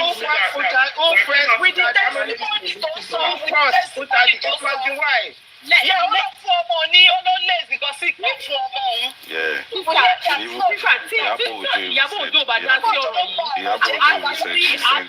Somebody to we would have find out the truth. That's your joy. She even said that Naira almost killed one of our own people too. One of our guys, one of our boys. God bless you. Aside that, G-Banks, very funny person. Me, I believe we did not tell Iyabo Ojo in details, honestly. That means I'm not protecting anybody. This is my own opinion. I didn't say Iyabo Ojo the opportunity. She knows it. That's all. She doesn't want to hear the truth. Very wicked. She doesn't have no sense. No, it's not. A quick one, please. Okay. How about the parents? That was don't blame the parents. The parents will not I was saying that the parents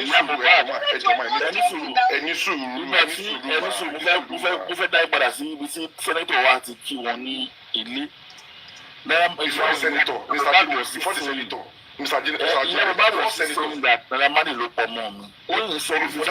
my boy, before the senator, Chembo, Baba Tia, no one people more sick. Am I Kagbagbeo? Tondumbo. No, Baba didn't have a voice. They don't forget that people don't know that it was later that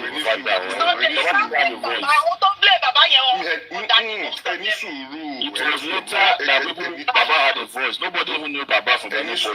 Nobody wanted to know Baba. Baba is not on social media. Chembo, Ami Jumbo láti ilé on tó wá síbẹ̀ ni.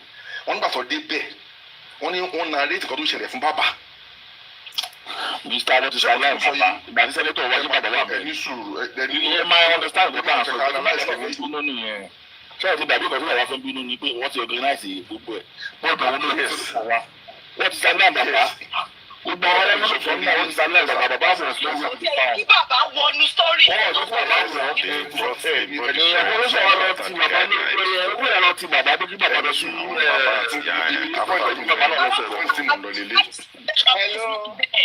Hello. Ẹ má put around narrative. In tó ṣẹlẹ̀ ni pé ìjọ Monday yẹn náà ti pè ya Mohbad ti lọ síbẹ̀ ó ti rí ìyá Mohbad yes.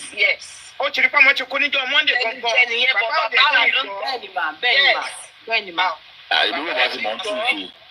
Bàbá ti mọ̀ ń tún ìlú báwọn sẹ́nitọ̀ wá kí wọn. Ìjọ ló ṣe ya Mohbad ó sì ṣe ya Mohbad. Báwọn sẹ́nitọ̀ wá kí wọn. Ẹni sùúrù tí ọmọ bá kú tó bá fẹ́ wá kí àwọn òbí ìwé lọ́sẹ̀ ẹ̀kọ́ ti bọ̀ àwọn òbí.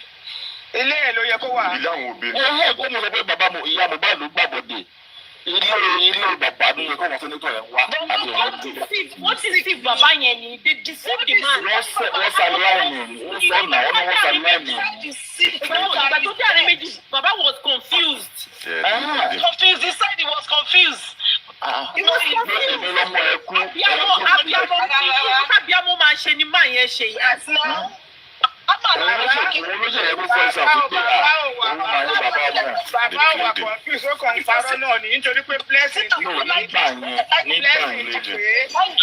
Even if blessing bá sọ fún gan, he will still want to see it with his own eyes. We are not straight. One was straight. Excuse me, ma. One was straight pẹ̀lú máa yẹn right from time. So what if it's a confusion stage already? No, Baba doesn't know the PR. Baba is not enlightened when it comes to PR then. Baba is not all the money that they put so to confuse. But Iyabo the more PR stories. That was why she went and stayed in Lekki House. Mohbad, I suspect Mohbad was in that house on Monday. she was in that house. She was there on Monday. Yeah, so she knew when the child was that left the world. He knew. Yeah, no, I don't Only mama think so. but she was there.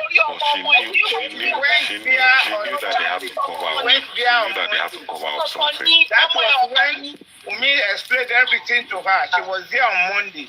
She knew that they have to cover up something.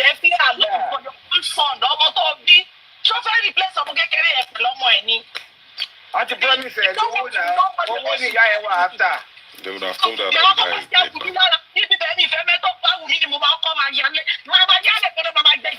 Because where's my son? Yes,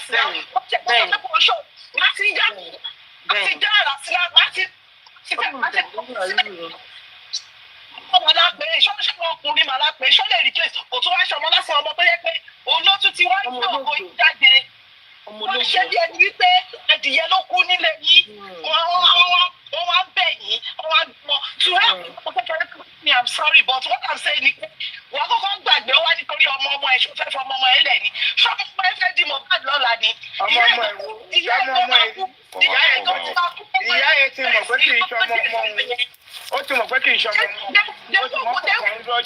could lose anything. Go back to Alojoye. She doesn't lose nothing. Anybody don't take me.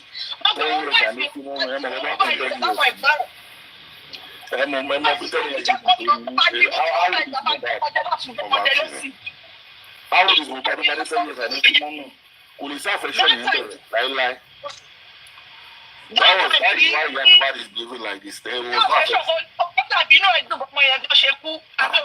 No, but there was nothing attaching out to that.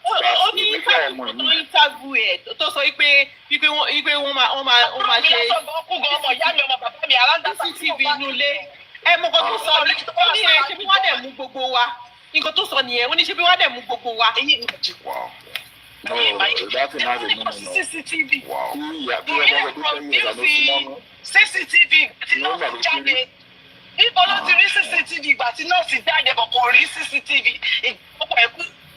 She has Iyabo. Anybody Iyabo, they can't knock, and they can't knock. One of the and the crazy. No,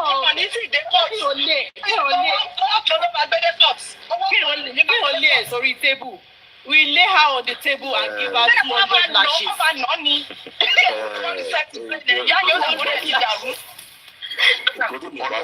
láti ṣe ọlọ́mọ ẹ̀ka tí lè burúkú jáde ọlọ́mọ ẹ̀ka tí lè fi as a last year this time wọ́n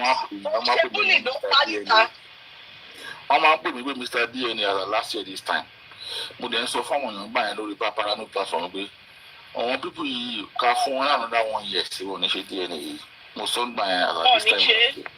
Ó máa jẹ́ wípé mo bá dúró rẹ̀ wọ́n ti sọ pé kọ́ọ̀tù ni wọ́n máa ṣe pé ká bá wọn rí ojú kọ́ọ̀tù ti fún wọn ní ìrọ̀. Ìyábọ̀ tó wá ń ṣe damage control ó wá rìn káàkiri ó lọ ń bẹ̀bẹ̀ ó fẹ́ ó need the support ó mọ̀ pé bíjẹ̀ máa tún deal sí tonight.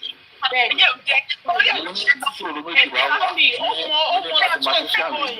ó mọ straight VDM. Bẹ́ẹ̀ bá tí ẹ bá mọ ìṣòro méjì wà wọ́n ní àwọn fẹ́ mọ ọfẹ mọ bàbá tó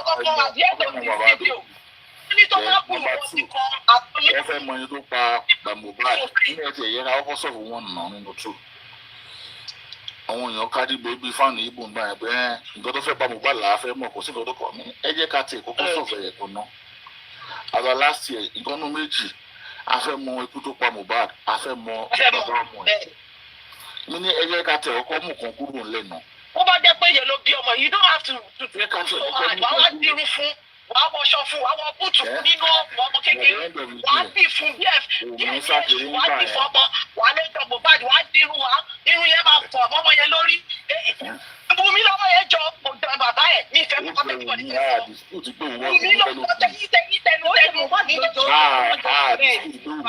bàbá ọmọlọmọ jọ kò ń ṣe Mohbad. Wọ́n máa dirun fún wọn máa di ọmọ nínú òrùn ìburúkú yẹn even ní táàmì ìgbọ́n tá a ṣe wà bí ìgbẹ́ ìgbọ́n òórùn ṣé bá wojú bàbá ẹ̀ dáadáa ẹ rí pé bàbá ẹ̀ ló jọ. ẹ má dárúkọ ẹjọ́ o. Mi ò dárúkọ o. Wọ́n screenshot wa, wọ́n screen Àlọ́ lórí mi ò mẹ́sàn lórúkọ ọba bẹ́ẹ̀ ló jọ ṣá. Ọlọ́mọjọ. Everybody mọ ẹni tọ́mọ yẹn jọ tó ti ń jọ báyìí, everybody ó ti ń tú àṣírí ẹ̀ but ẹ mọ̀ ìdààmú ọmọ lè jọyàn àdéhùn ìfìdí ó ṣe test kó má bàbẹ̀ lọ. Ọmọ yẹn wàá fanu alárànbarà ọmọ ní gbogbo Ọmọ ti kọjá stage yẹn sìn. ó ti fẹ́ pàṣẹ ìwọ̀n àti spending jáde lẹ́yìn ó tún jọ spending pa oríṣiríṣi Ṣé díẹ̀ ni ti wá di HIV? Even HIV, they would have done the test. Ìgbà mi ò lọ fi ṣe test pé ìwà program kan ní wọ́n ṣe lórí kíní ní kíní. Ọlọ́run alátẹ̀tù ni nìkan máa ń ṣe jà. Méjì mẹ́ta lójú mi last week, wọ́n tẹ̀sí bá result. Omi ìwà ready for Confession test, not to Wọ́n ti ṣe DNA several times. Omi ti ṣe DNA ó dẹ̀ ti mú Ó ti ṣe ó ti kọ́kọ́ kan lónìí ọmọ ó ti ṣe. Then statement kan wà tí Mr. Yomi sọ lẹ́kọ̀ọ́ wípé ó kú Mohbad fún ọmọ ẹ̀ kú. Bóyá tọ́ ní lambidi yẹn bóyá Mohbad fẹ́ sọ ọmọ yẹn lọ àbí tá pé Mohbad kú bóyá ó máa pa ọmọ yẹn maybe that's why the statement. Because the boy will you say pé akọ ọmọ kú mi ò gbọ́rú ẹ̀ yìí.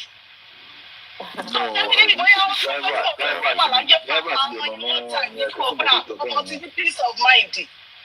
Ìdráìbà ti lọ náà. Mo fẹ́ bìnrin Fendi tó náà rí Mohbad ní 11 a.m. níjọ́ Monday mi really understand o. Irọ́ ló ń pa. Irọ́ ló ń pa. Irọ́ ló ń pa. Nínú ni pé kò parọ́ ẹni sùúrù ó lè parọ́ ó lè má parọ́ ẹ má wọlé àwọn ọ̀dà tó bá máa invite àwọn ọ̀dà tí fídíò máa invite ó fún ìṣẹ̀lẹ̀ ìṣèpò parọ́ kí fídíò bá ṣe ó bá ṣe investigation ó bá ṣe private lọ. wọ́n nídìí dókítà àbí nọ́ọ̀sì ní òru ṣé pátá yẹn ò bára wọn mú ẹgbẹ́ bá sọ pé orí àwọn èèyàn. dábàá ní ẹni sùúrù mà nọ́ọ̀sì yẹn náà wá tàn mọ́lẹ̀ sọ̀rọ̀ yìí.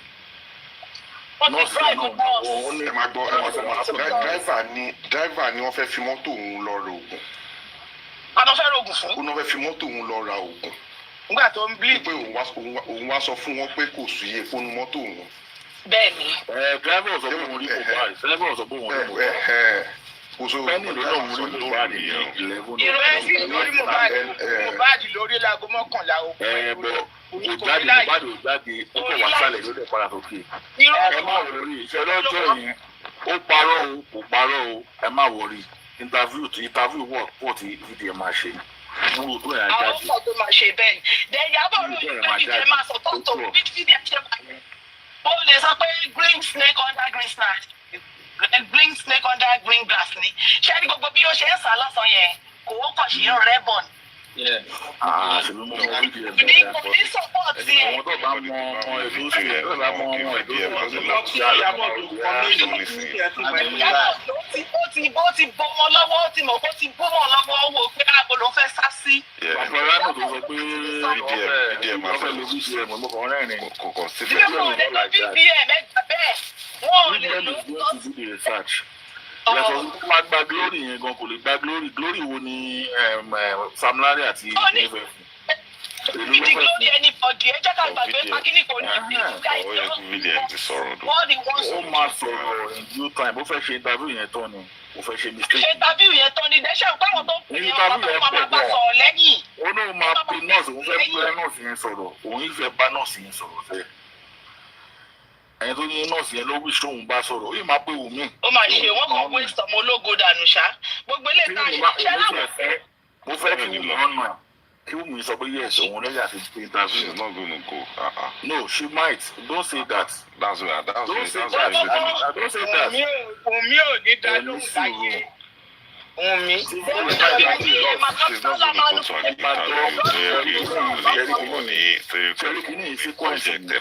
interview. Ṣó máa dé stage kan tí Wùmí kan wò pé irọ́ ẹ jẹ́ kí n jáde sọ̀rọ̀. VDM I'm ready. Ẹ má wọrí. Ṣé tí VDM bá interview náà sínsìn tí VDM tó interview bàbá tó interview àdúrà ta ló tún kù rẹ̀ kọ́ pé. Àwọn fẹ́ẹ̀ ló máa jáde lóhùn rẹ̀ jù ẹ má wọrí. Ó bí nínú ni pé àdúrà wà nínú ilé bá irú orúkọ ló fẹ́ sùn. Ẹ ní sùúrù ṣe ọdọ àwọn interview tó ń fún àdúrà láti bọ̀ yẹn. wọ́n ṣe fake interview náà yẹ kí fídíò ẹ̀mí interview ẹ̀ pé ó máa sọ̀rọ̀ dáadáa. bẹ́ẹ̀ ni wọ́n sọ pé ẹ̀mọ̀rọ̀ sọ̀rọ̀ yẹn fi sọ̀rọ̀ kí. bá rí ilé ẹ̀ má jẹ́ ká lọ ní jẹ́ ká lọ bàbá ò ní sílẹ̀ ẹ má ní jẹ́ kó lọ ní jẹ́ kó lọ. ṣe rí pé bí fídíò ẹ̀ ṣe ń ṣe ti nǹkan ẹ̀ òun wà báyà. VDM cannot force them. VDM will not force them. Ṣé bó ṣe rí yẹn bí mo ṣe ń wo fídíò mi rò pé ó support Sam Larry ó fẹ́ mú. He support anybody. He just wants everybody to say their mind. Bó ṣe jẹ́ ni àwọn èèyàn kàn mí sí ìdúgbò ó support o. Ó fẹ́ kó wá. Má dà Paparino ló jàre. Paparino tó ń fa VDM láàárọ̀ tó dá lẹ́ tó bẹ̀rẹ̀ tí wọn sọdà tí wọn lè wá ni tó bá mú ní líle pẹ̀lú wọn kò lè rí Naira Marley. Kò lè rí sórí yẹn gbà. ó fẹ́ gba sórí yẹn ló ṣe ṣe bí ọ̀dẹ̀. Kò wọ́n lọ sí mistake tí kí ló ṣe kí ló ń pè Yomi. Yomi ṣe ni tó sọ pé no owó tó mọ̀ pé ó fẹ́ ṣe àwọn tó ṣe bó ṣe àyè bàbá yẹn gbọ́n ọmọ tó ṣe èyí tó ṣe pẹ̀lú Ìyábọ̀ Òjó yẹn ṣe ó lè máa tú everything ilẹ̀ ó kàn rẹ̀ kẹ́ni. Gbogbo tí Ìyábọ̀ Òjó rò pé bóyá òun ti ní sọ̀pọ̀tà yẹn àbí Ìyábọ̀ Òjó ń gan máa mọ̀ náà. She will know as well that. Then no, collect me. Ìyábọ̀ Òjó will say many things. Ìyábọ̀ Òjó náà wà smart. No, Ìyábọ̀ Òjó náà wà smart. Ògbólógbò máa ní. She will know that the guy just wants to know for. Kò sí bó ṣe smart tó, ó ti bú lọ́wọ́. Ibú genius ni. Ìyábọ̀ Òjó can still remove herself. Ó ti ń yọra ìdí díẹ̀. Yọra ìdí kò sí ó máa yọra ẹ̀. How will Ó máa yọra ẹ̀. will remind her. Kò lè yọra ẹ̀. Will remind her. Kò lè yọra ẹ̀. Ẹ bèrè pé kí Ilé Sam Larry àti Naira Marley ó máa yọra ẹ̀. òun fúnra rẹ̀ orúkọ Sam Larry àti Naira Marley ẹni sọ̀rọ̀ ó dárúkọ Naira Marley àti Sam Larry. Ṣé pé wọ́n lẹ́yìn ilẹ̀ ṣe kíní kọ̀ọ̀kan ẹ yọjú ẹ bá travel gan fídíò wà online now. Marley wà fún ìyá àwọn yẹn ṣe ń gbọ́ Ṣé kò sọ̀rọ̀ sí Marley fire. Ṣé kò ya VDM ni? Ṣé kò ya VDM? Wọ́n ti sẹ́tù yẹn àwọn méjì ti sẹ́tù. Àwọn náà mọ̀ sọ pé Ìyábọ̀ Òjó mọ̀ kó tó ń ṣe. Ó ní rẹ́dí ó ní bóyá ó máa yọra ẹ̀. Ìyábọ̀ Òjó Òjó accuse Naira. Àti wìrì ó máa ti wù ní sábẹ́ mọ́tò. Wọ́n ti yẹ láti gbé Wùmí. Sọ̀pọ̀tì tó ń sọ̀pọ̀tì Wùmí yẹn ó ti fẹ́ pọ̀ jù. Wùmí ò tún nà fún tán. Ó jẹ́ máa fẹ́ tọ́ bí Wùmí àti ọjà ó máa fẹ́ ní. Women supporting women kò sí bó ṣe lè ṣe tó wọn ní fẹ́ tún gbé ara síta. He doesn't need Wumi to open up to her. Iyabo Ojo does not need Wumi to open up to her. Iyabo Ojo just wants a situation whereby she will get Naira Marley. That is her own way. He has a personal vendetta with Naira Marley. Anything.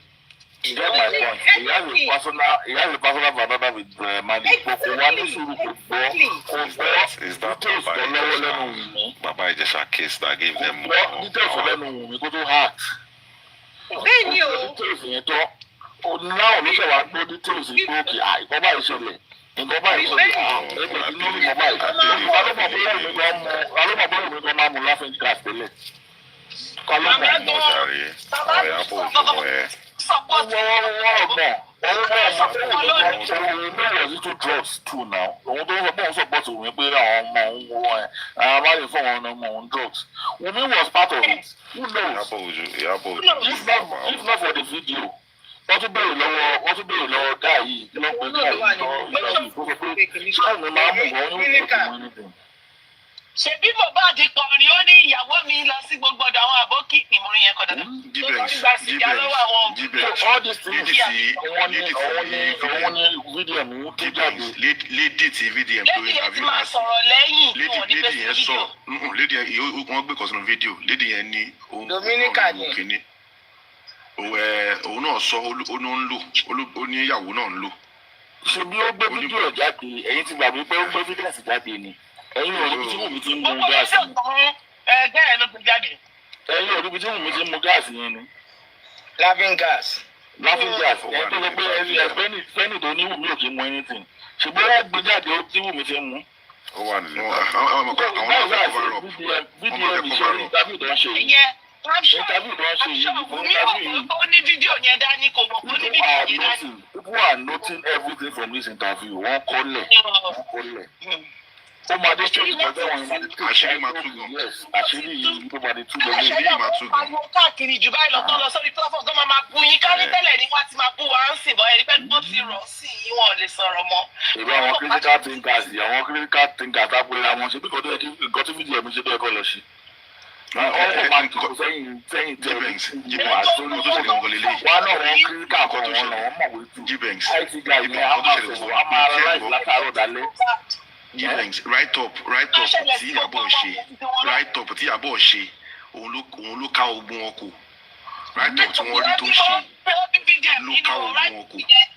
VDM nínú tó wẹ̀ sẹ́ẹ̀tì ọkọ̀ tó pọ̀ yìí. Right up tó mú jáde pé àwọn critical thinkers ló kó bá bàbá Mohbad torí bàbá Mohbad mi lò òun gbọ́ lápá tó yẹn àwọn ló kó bá bàbá yẹn pé wọ́n bàbá yẹn máa wọlé àwọn pẹ̀lú ẹ̀. Wọ́n ti pa ni. Wọ́n pa. He had the mind before to seek about the justice. But now, when it got to a point, because of the money that is involved, all the money that everybody. That's why it's poverty. Ọlọ́run jẹ́ ká lẹ́bi gidi ẹ̀ka sọ̀tọ̀ ká lẹ́bi gidi àbúrò ẹ máa gbọ́ àbúrò gbọ́nà studio bàbá náà gbọ́nà studio. Ẹ wo ẹ má wá sọ fún ẹ ní pé kó má wọlé release music yẹn ṣe kò fẹ́ tó máa lọ. Ẹ jọ sọ̀rọ̀ náà ẹ fi bàbá Mohbad sílẹ̀ leave him alone. Nítorí kébí òkú àwọn aṣọ àwọn àgbàdo ìlú yìí wọ́n tún wá gan bàbá Mohbad. Ààrẹ fún akọ sọ pé Ọlọ́run jẹ́ ká wọlé ẹ̀mọ́ bí kíni ṣe ń dùn wá tó ni kánà ẹ̀mọ́ bí kíni ṣe ń dùn wá tó ni. When we started with pẹ̀lú inú kan la fi bẹ̀rẹ̀. Bàbá yẹn ó dẹ̀ dùn bàbá yẹn wọ́n mislead bàbá yẹn ni o wọ́n fi bọ́wọ́ sí bàbá yẹn lọ́wọ́ ni o bàbá was really go on the right path before. We know because there was a time I was expecting Baba to compromise. Baba did not compromise then. When the lawyer God bless you. God bless you, Jibang. Owó tó wà lẹ́yìn náà tó pín náà. Tí bàbá fẹ́ compromise nígbà yẹn ní táìmù yẹn kó ti compromise. Wọ́n sẹ́ẹ̀tì bàbá yẹn ọ̀ pẹ̀lú owó tó ń fún ni kò sẹ́ẹ̀ tó máa fún lówó ẹni tí ò lówó dání. Wọ́n ní owó ó bá jẹ́ kí bọ́ọ̀lù ẹ̀gẹ́ ìṣẹ́ṣó. Bàbá ti gbà kan fún lówó ọ̀rọ̀ yẹn ò tún dọ̀dọ̀. Bàbá wa náà òun ní frame. Bàbá wa náà ní frame. Wọ́n fi sẹ́ẹ̀tì bàbá ẹ má jẹ́ ká bú bàbá. Bàbá ebi pa bàbá wọ́n dẹ̀ kówó fún wọn fi sẹ́ẹ̀tì ẹ̀ ọ̀pọ̀ ni wọ́n sẹ́ẹ̀tì bàbá wọn. Against the soul of his son. Bàbá èjì ni wọ́n máa sẹ́ẹ̀tì bàbá yìí sí ìwọ́n lọ́kẹ́ lọ́ba tiẹ̀ sẹ́ẹ̀tì ẹ̀rọ fún lọ́kẹ́ tiẹ̀ fáì tẹ̀pẹ̀ padà. Owó tó wà lọ́wọ́ rẹ̀ ló padà ń sìn yín náà. Nígbà tó ti rówó tó dẹ̀ ní bó ṣe ń dùn sí. Àbúrò mi tó kú 2 years around that time tí Mohbad kú ni mo ṣì ń fílẹ̀ ọmọ ìyá mi àwọn bàbá mi nìkì í ṣe ọmọ tí mo bí o mo ṣì ní feeling ó máa ṣì ń dùn mí débi pé ordinary hearing mi ò lè lò ó mo ṣì ń mọ̀ ọ̀nẹ̀ kì í ṣe àbúrò mi ni mi ò lò. Àwọn tá à ń ṣe fámìlì rẹ̀ gan ó ní bàbá yẹn ronú lọ́ máa wò ká àdéhùn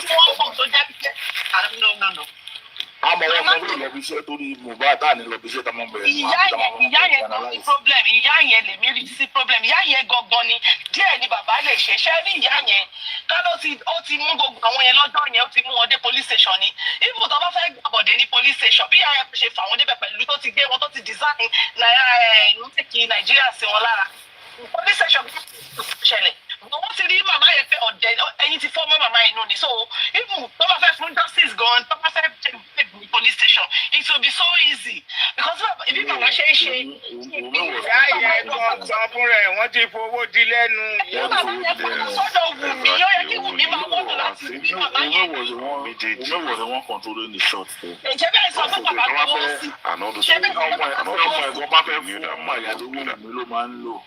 So the Mohbad wà lọ́wọ́ Wùmí. So nobody ló fẹ́ fún mi. Ìyá yẹn ti mọ̀ fọwọ́ Wùmí lówó wà. Lórúkọ dà o, kò yẹ kó fún ẹ̀ lórúkọ kàkà ibi síbẹ̀ o. Owó yẹn kó bá yéèyàn jẹ́. Owó ni àtẹnujẹ ló ṣe yá yẹn. Àtẹ̀rí ìyàrá wa mú ẹ́fílòpù àti sẹ́nẹ́tọ̀ mú ẹ́fílòpù wa. Tọ́ ní kí ìyá kí Wùmí sọ̀rọ̀ sí létí. tó ń tẹ mọ́ bẹ̀rẹ̀ pé tó ń kéré tó ń wá fún envelope tán tó ń sọ wá ìgbà tí Davido lọ transfer owó ìgbà tí Davido transfer owó ìgbà yẹn ló kọ́ wọ́n ń bọ́ lọ transfer sí o Davido ló ń kọ́ ló gbà ó ní máníjà máníjà ìgbà yẹn ni bàbá yẹn ṣe sẹ́nitọ̀ tó wá fún wọn lẹ́ńvélòpù. Ìyàwó Òjó àti àwọn platform Ìyàbọ̀ Òjó náà dáwó fún wọn náà. ẹ ṣe mọ̀ wípé ìgbà tí Ìyàbọ̀ Òjó ń sọ̀rọ̀ èmi ò kò fẹ́ sọ̀pọ̀tì àwọn fídíò sọ̀pọ̀tì Ìyàbọ̀ Òjó ń gba ìgbà wọn ló dáwó fún mọ̀ ẹ̀ náà. Àbẹ̀ ló gbé mọ́tò fún ìyá Mohbad la fẹ́ sọ ni. Gbogbo wọn ló ń mọ̀ pẹ̀lú ẹ̀rọ ọ̀gbẹ́ máa ń stéèjì ti ìyá Mohbad ni kò ní mọ́tò kankan. Kí n náà fún mọ́tò ní tó ń ṣó ṣàdúrà. Kí White ló stéèjì ẹ̀gbà tó ń gbọ́ fún bàbá mọ́tò náà náà lọ stéèjì ẹ̀. Tíátà ni àwọn mọ́tò ọ̀hún wá wà ta ló ń wà. wọ́n gbàdúrà lẹ́mẹ̀wàá pé wọ́n ṣe kọ́ fóun mọ́tò. Àná stéèjì ẹ̀ ní ìgbà tó ń gbé fún bàbá mọ́tò. wá ìtọ́ ṣe fún wọn mọ́tò. Ṣèlérí pé àwọn fámìlì gan-an àwọn fámìlì gan-an ló ń ṣàánú ni. torí kó jọkùnrin tó ń ronú so kò yẹ kí bàbá yẹn. Ẹ̀mí fámìlì gan-an Ìyábọ̀ ti ń ṣe tíátà báyìí. Ó ní ìwé wọn ló ti ṣe tíátà. Bàbá ń kọrin. ẹni tíátà ń kọ script. Mi ò jẹ́ bú bàbá because but it's hard o. Ẹbí yìí ó fọ́nbù ẹ̀wọ̀n ẹbí yìí ó pẹ̀lú àwọn tó bà justice jẹ́. Àwọn náà bàjẹ́. Àbúrò ẹgbẹ́ náà ó máa wá síwájú lónìí ó máa lọ sẹ́yìn lọ́la mi tiẹ̀ mọ tẹ́nì yẹn support mọ́ ó máa wá wájú lónìí. Àní mo bá Paparino jà ń bà yẹn sí Paparino máa fi sílẹ̀. Tọ́jú Paparino máa fi sílẹ̀ láti láti ẹ̀ Paparino ní pé òun fẹ́ mọ̀ ohun tó ṣẹlẹ̀ sí báńkì bàbá Mohbad Wema Bank. Tí màmá bá Paparino jà pé nǹkan tó ń ṣe mi ò láìkí ẹ̀ this is bàbá ẹ̀ lò. Mo ti tẹ̀ ẹ́ pé bàbá gan-an. Bàbá kọ́ ló pa ọmọ ẹ̀. Bàbá kọ́ ló pa ọmọ ẹ̀ ó kàn mẹ́sì bàbá yẹn ọ̀sẹ̀ ẹ̀ Nígbà wà lórí ìpínlẹ̀ Paparino ti ń bá bàbá jà ti pẹ́. Everybody dey cash out ni. Everybody dey cash out. ẹ̀gbọ́n náà má jẹ́ kéèyàn gbowó ṣé ní gbogbo Ṣé ẹ gbọ́ ikú ọmọ yẹn ọ̀ka ọgbọ́n lára ikú ọmọ yẹn ọ̀ka ọgbọ́n lára. Owó náà wà Ó tà. kọ́kọ́ ká wọn lára at first. Kò ká wọn lára rárá. Ó kọ́kọ́ ká wọn lára at first but ìgbà tó rí Kò ká wọn lára rárá kò ká bàbá rárá kò ká wọn lára rárá. alára ó kábà lára ó kábà sílẹ̀ ó kábà sílẹ̀. owó yẹn ló fi jẹ mí. Láti ilẹ̀ ó lè ká bàbá lára. G Banks ṣé kí sọ reason mo ní kò ká bàbá lára ṣé kí mi sọ reason. Mo láti ilẹ̀ ó ká bàbá lára kò ní ìtàkùn wá ká wọn lára. Àwọn akọ táìmù tó kà wọ́n kò ká bàbá lẹ́tọ̀ lọ sí ọmọ yẹn tó bá bàbá ń lé bàbá ní kọ́ wọlé òun kò ṣe ọkọ̀ fún òun. Inú kọ́kọ́ bí inú ọmọ ẹ̀ fún ọsàn tó kọ̀ọ̀kan lé fún ẹ. kí ló kọ́ ẹ̀kọ́ rẹ̀ lé ọ̀rọ̀ nílò oṣù àbí plane. Àbùkù tukú ẹ̀ nìyẹn àbùkù tukú ẹ̀ ní. Òun sọ ọ̀pọ̀ tó kù ẹni sùúrù. Ẹni sùúrù sẹ́ gbogbo wa la mọ̀ pé Wùmí ló ń control Mohbad àmọ́ yẹn gbàgbọ́. So ó lè máa sọ̀rọ̀ yẹn pé kí n máa wò pé gbogbo yẹn ẹbí Wùmí ni wọ́n ń dáná gbogbo ẹ̀. Yeah, but that was too early. God bless you. Juwon, God bless you. Wọ́n gbé kó láìkọ́ ọmọ ó láìkọ́ ọmọ ẹ̀ bọ̀ wọ́n ò fún ẹ̀. It was too early. It was too early. They said something. Bájò lẹ́bí gidi kò rẹ́bí gidi wá. Ó rò bí òun lè pa owó ní on that issue. Bàbá wa lè gbé ìdẹ́ntàn before but bóyá gbọ́dọ̀ yẹn lọ. Àbò òwúrọ̀ àwọn wọ́n ti mọra wọn Wùmí mọ bàbá mọ. Mi ò blame ìyá ọmọ yìí. Gbàdí kí ní ẹ̀dí ṣẹlẹ̀ báyìí everybody ti. Mi ò blame bó ṣe mi gan máa tẹ̀lé kiri. Ó wá sọ wípé kíní kan ọmọ tó yẹ kó jẹ́. Bàbá òun bá ṣe alátẹnujẹ. Ṣé jẹ́ kẹ́rù tó yẹ kẹ́ mú lọ church kẹ́ máa gbàdúrà fún kẹ́ máa pè kẹ́ ti ṣe jiná. Bí àwọn ẹ̀ṣẹ̀ ń bú. Ẹ máa gbọ́ sí bàbá òun bá ṣe alátẹnujẹ ẹ máa gbọ́ mi. Gbogbo bí àwọn sẹ́nítọ̀ yẹn ṣe ń bọ̀ gbogbo méjì yẹn kọ́ ṣe yẹn ó yẹ kọ́ níbẹ̀rù bàbá kọ́ gbé gbogbo méjì tó fẹ́ ṣe kọ́ gbé wá sí Kòròdú. Wọn láyé báńdìbà ṣe ń sọ̀rọ̀ báyìí ṣé Kòròdú ni ọmọ àti àwọn wà ní ibo nílé Mohbad fúnra ẹ̀ wà wọn ọmọ bàbá rí náà let us be sincere wọn ọmọ bàbá rí. ọmọ bàbá rí èèyàn ọmọ àrímọ́ yẹn náà ìka ni. ó máa bí kò máa fò wá sílẹ̀ ayé ni ó máa gba na poverty now. ẹni sùúrù nǹkan tàwọn tí àwọn ọ̀gá ṣe sẹ́nitọ̀ kò kàn kárí mọ́tò sí èdè Ìkòròdú sẹ́nitọ̀ ló ń lo bàbá náà condition ẹ̀sà lóòótọ́ ṣe máa gbé ẹ̀sà Yorùbá ṣe ń bọ̀ tabanika tẹ̀lé culture. ẹni sùúrù ìgbàlẹ́ tí mo ti ṣẹlẹ̀ tí mo lọ ti lọ kí àwọn òbí ẹ̀ inú gbó kí ni ìyàwó ẹni sùúrù ìdí ni pé ẹni sùúrù ìyàwó tí máa dé bẹ́ẹ̀ ẹni máa bá lọ ní G-Banks ẹni sùúrù kẹgbọ́tẹ̀lómi ìyàwó tí mo fi ẹni sùúrù G-Banks G-Banks please state your own let me state my own. What I'm saying is ìyàwó Timothy dúró ti Timothy àti ìyá ẹ̀ gbogbo ọjọ́ àpapọ̀ ni. Nǹkan tí mo wá sọ fún yín ni pé relationship wọn àti bàbá báwo ló ṣe rí tẹ́lẹ̀ láti lẹ̀. ó dàbí Wùmí ló ń kọ́ńtò lé wọn bóyá Wùmí ló ń kọ́ńtò sọ̀rọ̀ ilé náà Wùmí ló ń kọ́ńtò gbogbo. That's what it is. Wùmí already placed herself as the next of kin. Yeah, Wùmí ló ń kọ́ńtò wọn gbọ́n nínú ilé yẹn wọ́n gángan ẹbí ọmọ ológun yẹn níṣẹ́ nínú láìbọ̀ ẹ̀. Wùmí ti already placed her. Wùmí mọ bàbá mọ Wùmí. Ó yẹ kó mímọ̀ kan la ń sọ mímọ̀ Wùmí ò yẹ kó ní tẹ́ bá bímọ ó sì ṣe kẹ́yìn ibi ẹ̀yìn pray pé kí ìyàwó ọmọ kọ́ ní kọ̀ǹtò lórí ọmọ yín. Ó yẹ kó pé tẹ́ bá ti má rí èèyàn gbúdọ̀ náà mọ̀ pẹ̀lú bàbá rẹ̀ bọ́ ṣe mistake ìgbà tó fi tẹ́wọ́ ẹ̀kọ́ ní sẹ́yìn nínú láìpọ̀ ọmọ ẹ̀. ní ẹgbẹ́ ti ti lẹ́kì yẹn pa pé wọ́n fẹ́ wá ṣe investigation bẹ́ẹ̀. bàbá kan wá torí pé kò kàwé mọ̀ sí ẹ̀. ó dó sẹ́nu ọ̀nà tẹ̀sí nobody will go in nobody will go out. owó tẹ̀ wò ní ọ̀fíìsìkà kọ́ àdóbà ìgbógun ẹ̀ fún modernization pé òun ò lẹ́yìn. kó ní ohun òfẹ́ ó yá ẹ̀ hand over everything ó dó sẹ́nu ọ̀nà. wọ́n ti lè pa ẹ̀wá ní ẹ̀mí kan lójú kò sí ilé lẹ́kí gómìnà kan wá kí n gbé àgbọ̀n kan wá kí n gbé. wọ́n kó gbẹrù nílé wọ́n wá show empty building wọ́n show empty house. ṣé kò sí àmùbádì bẹ́ẹ̀ ni G-Banks ṣé kò sí àmùbádì náà lẹ́kí ìyẹn náà ṣó right kí àmùbádì wà. wọ́n sideline bàbá ni ṣèlú bàbá náà sọ pé wọ́n sideline náà ó sọ nínú national TV náà ó ní ọ̀hún ti ní káwọn ṣe meeting wọ́n ò rò pé kọ́ wá ṣe meeting Ìkòròdú wọ́n wá tún ní kí ọ̀hún máa ṣe ń lẹ́kì bàbá náà ti gbọ́dọ̀ àwọn tí ń lọ lẹ́kọ́ ṣe mítìn wọn náà wá pò ń padà pé kó má wọlé àwọn tó parí mítìn náà. if the man was the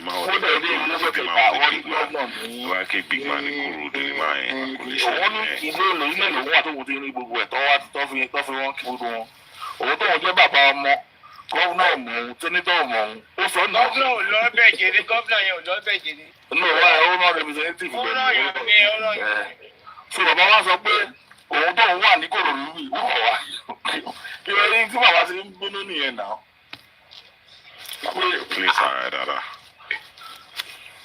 èmi tí mo jẹ́ bàbá ọmọ ọ̀rọ̀ mi ló yẹ kọ́ wá ti wá ṣe òògùn. ó yẹ kó wọ́n dàgbọ́ lọ sílé yẹn pa ni kán lé ogun wọn jáde. láti ṣe nǹkan tó yẹ kí bàbá ṣe lónìí. kò ní sí ọkàn bẹ́ẹ̀. yes. ilé yẹn ti wà divided already ó ti wà divided already. ó wà divided. ilé tó bá lẹ̀ ti wà divided. wọ́n ti fún ọgọ́rọ̀ ọ̀gbọ́n tí mo rẹ̀ bọ́ ti fún Wùmí ní power jù ní ifun kí wọ́n bàbá tó kú gan wọ́n ti fún gbogbo ní power jù ní. wọ́n bẹ̀rẹ̀ mo fẹ́ fún ẹ lórí lẹ́nu ọ̀rọ̀ ní. wọ́n máa sọ fún bàbá mi pé ẹ má wọrí Wùmí máa transfer owó yẹn sí i. máa transfer owó yẹn sí i. bàbá ẹ̀ fáwọn ìyàwó wà nìyẹn náà. ó ti ta bàbá ẹ̀ fáwọn. wọ́n ní ẹtú lọ sí pátì kan ní pátì kan wọ́n ní kẹtù máa jókòó sí ìkan kẹtù gbogbo ẹ̀ láṣẹ ń bọ̀ náà. placenta wà nílẹ̀ gbogbo yẹn wà nílẹ̀. wọ́n ti ta bàbá yẹn náà ni. abalẹ̀ àmì lọ gbé placenta. ìyá Mohbad náà nà náà tẹnu jẹ tẹ́yìn ìlànà sí mọ́ ó wá kú tó ń sìn oṣù wa lọ sí ìlú ó wá lọ sùkúmù àlejò kan. ẹ̀rọ bíbí òun ṣe ń sọ̀rọ̀ tó létí gbogbo pé kó máa wọlé ṣẹlẹ̀ tàn máa fún kankan ní ìmọ̀ràn tó kún sọ. nǹkan tó ṣẹlẹ̀ nílé ṣe é gbọ́ nǹkan tó ṣẹlẹ̀ nílé ṣe é gbọ́ tẹ bá fi òbí yín lẹ̀ ẹ tó bá fòbí ẹ̀ lẹ̀ for long ìfẹ́ yẹn ò lè dàbí bí pé kò ní papọ̀. lẹ́yìn ẹ̀sọ́ wájú ọmọdé ọjọ́ ni. ṣé nǹkan tí mo sọ yé so èmi ò fi pé ikú ọmọ yẹn dùn wọ́n bẹ́ẹ̀ ni pé kó dùn ya Mohbad. ìgbà tí wọ́n ti bàbá Mohbad bàbá Mohbad ló tọ̀ mo gbọ́ sórí ẹ̀yẹ wà lórí àti wọn níbẹ̀ yẹn mo mọ̀. ó kàn act lọ́jọ́ yẹn. mo gbọ́ sórí Mohbad ìgbà tó wà yìí. àìbọ́ǹdì yẹn àìjọ bọ́ǹdì yẹn. gọ́ọ̀dì yẹn wà lórí òun àti bàbá ẹ̀. gọ́ọ̀dì yẹn wà láàrin òun àti bàbá ẹ̀. acting ni mo ń ṣe ẹ ṣe mo ń ṣe ẹ̀kọ́. bọ ìyá òun wọ́n ló. ti jọ yẹn ní kò dùn wọlé ó kàn wá ti ṣe bí kò ní wà lé mi ló ń prompt ẹ̀ mi ló ń prompt ẹ̀ gbogbo bóyá ń sọ ohun tó ń sọ ohun mi ló ń prompt ẹ̀ wà lẹ́yìn ẹ̀ tó fi fìlà bójú. owó tó mọ kankan wọn sọ pé wọn pa ẹ náírà pa. ẹ mọ̀ pé eégún mi ẹ mọ̀ pé ọmọ ògbóró ni. yes na. ẹ mọ̀ pé ọmọ ògbóró ni ọmọ ògbóró náà ní kọ́lẹ̀ lajú fún ọ̀rọ̀ kúrúdú kọ́ tí bá sọ pé ọmọ ògbóró àwọn tó ti ẹ ti gẹ́ nǹkan tí mo ń tó àwọn tó ti lọ àwọn tó fi ń Somalia àwọn tó ti ń jí Somalia irú Mohbad gan ọmọ ògbóró náà ni Mohbad. òun náà ni mò ń sọ Mohbad náà ọmọ ògbóró wọn. orientation ni ìyá ṣe prime boy ti sọ pé Mohbad old náà òun ní lọ́jọ́ yẹn everybody ti establish yẹn. gbogbo wọn náà. òkú ọ̀run náà ní ó ní fọ́ọ̀tì tiẹ̀ o ìwọ̀n ọ̀pọ̀ ó ní fọ́ọ̀tì tiẹ̀ o. But everybody more. Let's know what killed this guy. Everybody more. Very, very what killed this guy? Unnecessary death. So let's pray for video. Bóyá video àwa náà ṣe ń gbọ́ àníjọba ẹ kàn sọ tọrọ. Ìjọba wo lẹ ní? Wọ́n ní result is inconsistent. It's not incomplete. Àníjọba so. Àwọn ọmọ tó máa ṣe lọ́wọ́ tó ní is not kinní kan. Èmi ò wá gbọ́dọ̀ ní toxicology gbogbo wọn báyìí mi ma believe on it. The people that hear me from the right from the left, I told them I said 4 ways that they get evidence. To hide it. Are they trying to hide it? I told them the 4 ways you can get evidence from the beginning of this case. Gbogbo wọn kàn sọ wọn physical thinkers and any sùúrù. G-Banks just cool down. By the time they do the test, toxicology and everything, we will know what killed him. Wọ́n ní mo ti gbọ́. We need full forensic, ìyẹn number 1. Gbogbo people you call everything they got it back. Exactly. There is no way they will carry out that function without using. People you call to come and carry out anything they want to carry out or anything that happen. Number 2, when CCTV don't go ṣiṣẹ́ yẹn pé mi ò believe èèyàn tó wọ́n parọ́ pé ẹ̀mí òun wà stake for the past a year gbogbo tó competition kiri. Ṣé òun wá jẹ́ bí ọmọdé kò mọ̀ pé òkè kóun ti install CCTV team sílẹ̀ is not a must go connect to the cloud. Àwọn fi ṣe ìgbà àwọn àwọn èèyàn CCTV ṣe wà bẹ̀rẹ̀ wá kàn máa store sínú memory ń bẹ̀ ni. ṣe ń gbọ́ tó bá install ẹ̀ tó bá ti lè gbé DVR bó lè jẹ́ MVR ló ń lò tó bá ti lè gbé sàárà kò sí nǹkan tẹ́lẹ̀ wá mọ́. That is it. Kò sí nǹkan tẹ́lẹ̀ wá mọ́. àwọn á ní ọlọ́pàá wo bẹ̀rẹ̀ nígbò sí CCTV. Wọ́n ní CCTV. So bá ní ìgbẹ́lẹ̀ mo tún bèrè pé okay kọ́ wo next time ṣé tí wọ́n ní CCTV wà ń bẹ̀ opposite nǹkan wọ́n ní CCTV wà ń bẹ̀ so Mohbad just decided not to have CCTV. They have CCTV but there is no. I knew that something must have happened. That was why Baba just a bit Monday lẹ́mọ̀ òun kú Tuesday lẹ́mọ̀ òun kú I was sure because this thing is not really the CCTV about to so time stamp everything we have to do. But they really start from the evidence. But there's number 3, evidence from that house. That house must have been locked up. That we have already 1 or 2 things to my phone evidence for to show them. We be more critical thinkers. But Paparino no one be you most of one now. On the engineer, don't worry.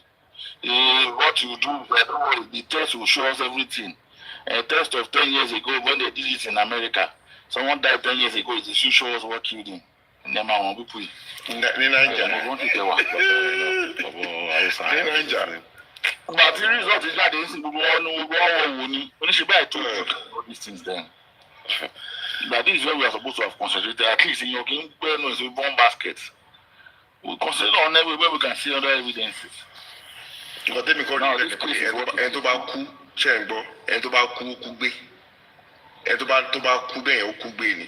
So ṣé Anthony General kò Nàìjíríà kò kú gbé ni. Fún ṣé ìwọ Nàìjíríà kò kú gbé ni.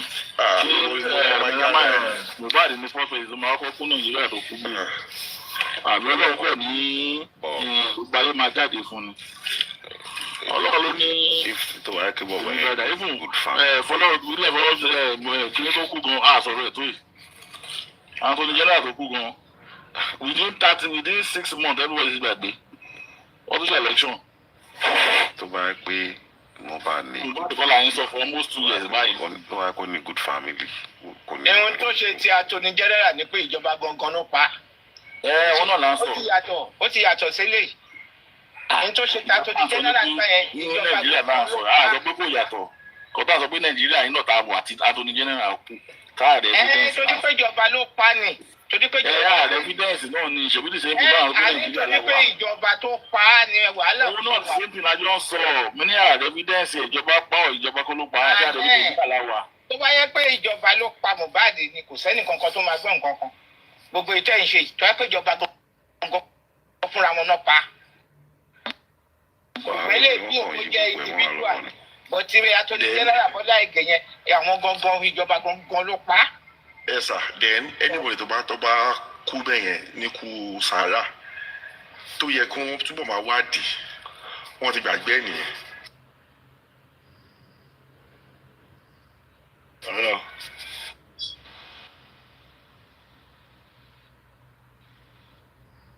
Ṣáyẹ̀ ní Mohbad wọ́n ti gbé different stories jáde tó yẹ kó cover Mohbad story. Ọ̀pọ̀ àwọn Paparino náà jẹ́ kí àwọn story ẹ̀ cover event kìíní.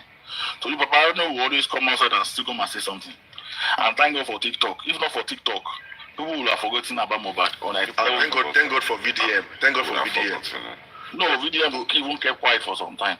No, as in Tolori is the enjoyment. Our platform here. Thank God for your No, I know. Thank God for yes. I agree. Thank God for the physical thinkers also that call themselves that manipulate. What I'm saying is, they gave it time. Then the girl now started coming out for interview to come and whitewash herself. Ṣé nǹkan tí mo sọ yìí ìgbà tí corona tó ti ṣe corona inquest tó ti give verdict yẹn gbogbo kí ni ẹ̀ tí ó ti ń subside. VDM ló wá sí padà lórí ìsìn nǹkan tí mo sọ nìyẹn pé tí a tún fi ń mọ oríṣiríṣi ń sìn. Ìgbà tó ti ń yọ àwọn Naira Marley yẹn ni àwọn èèyàn ti ní interest wọn. Ìgbà tó ti ń yọ wọn tó ti ń yọ Naira Marley tó ti ń yọ Sam Larry pé àwọn kan lọ pa. Àwọn èèyàn ti wò pé this is no longer interesting. Àwọn kan náà pa lóòótọ́ ni àwọn yẹn kan náà pa lóòótọ́. Nǹkan tó mú àwọn èèyàn tó fi fẹ́ gbàgbé ẹ̀ nìyẹn. Kéèsì yìí sí àyẹ̀wò lọ ni. Kéèsì ó ṣe gbọ̀ngàn. Ó yìí gùn at the end of the day a máa rí justice bọ̀. Láyé wò dábàá rí justice kan tán gan, ó yìí máa gùn tó báyìí lọ. Bóyá part 1 ni àìbá wọn. Justice yẹn. Ó yìí lọ sórí díẹ̀.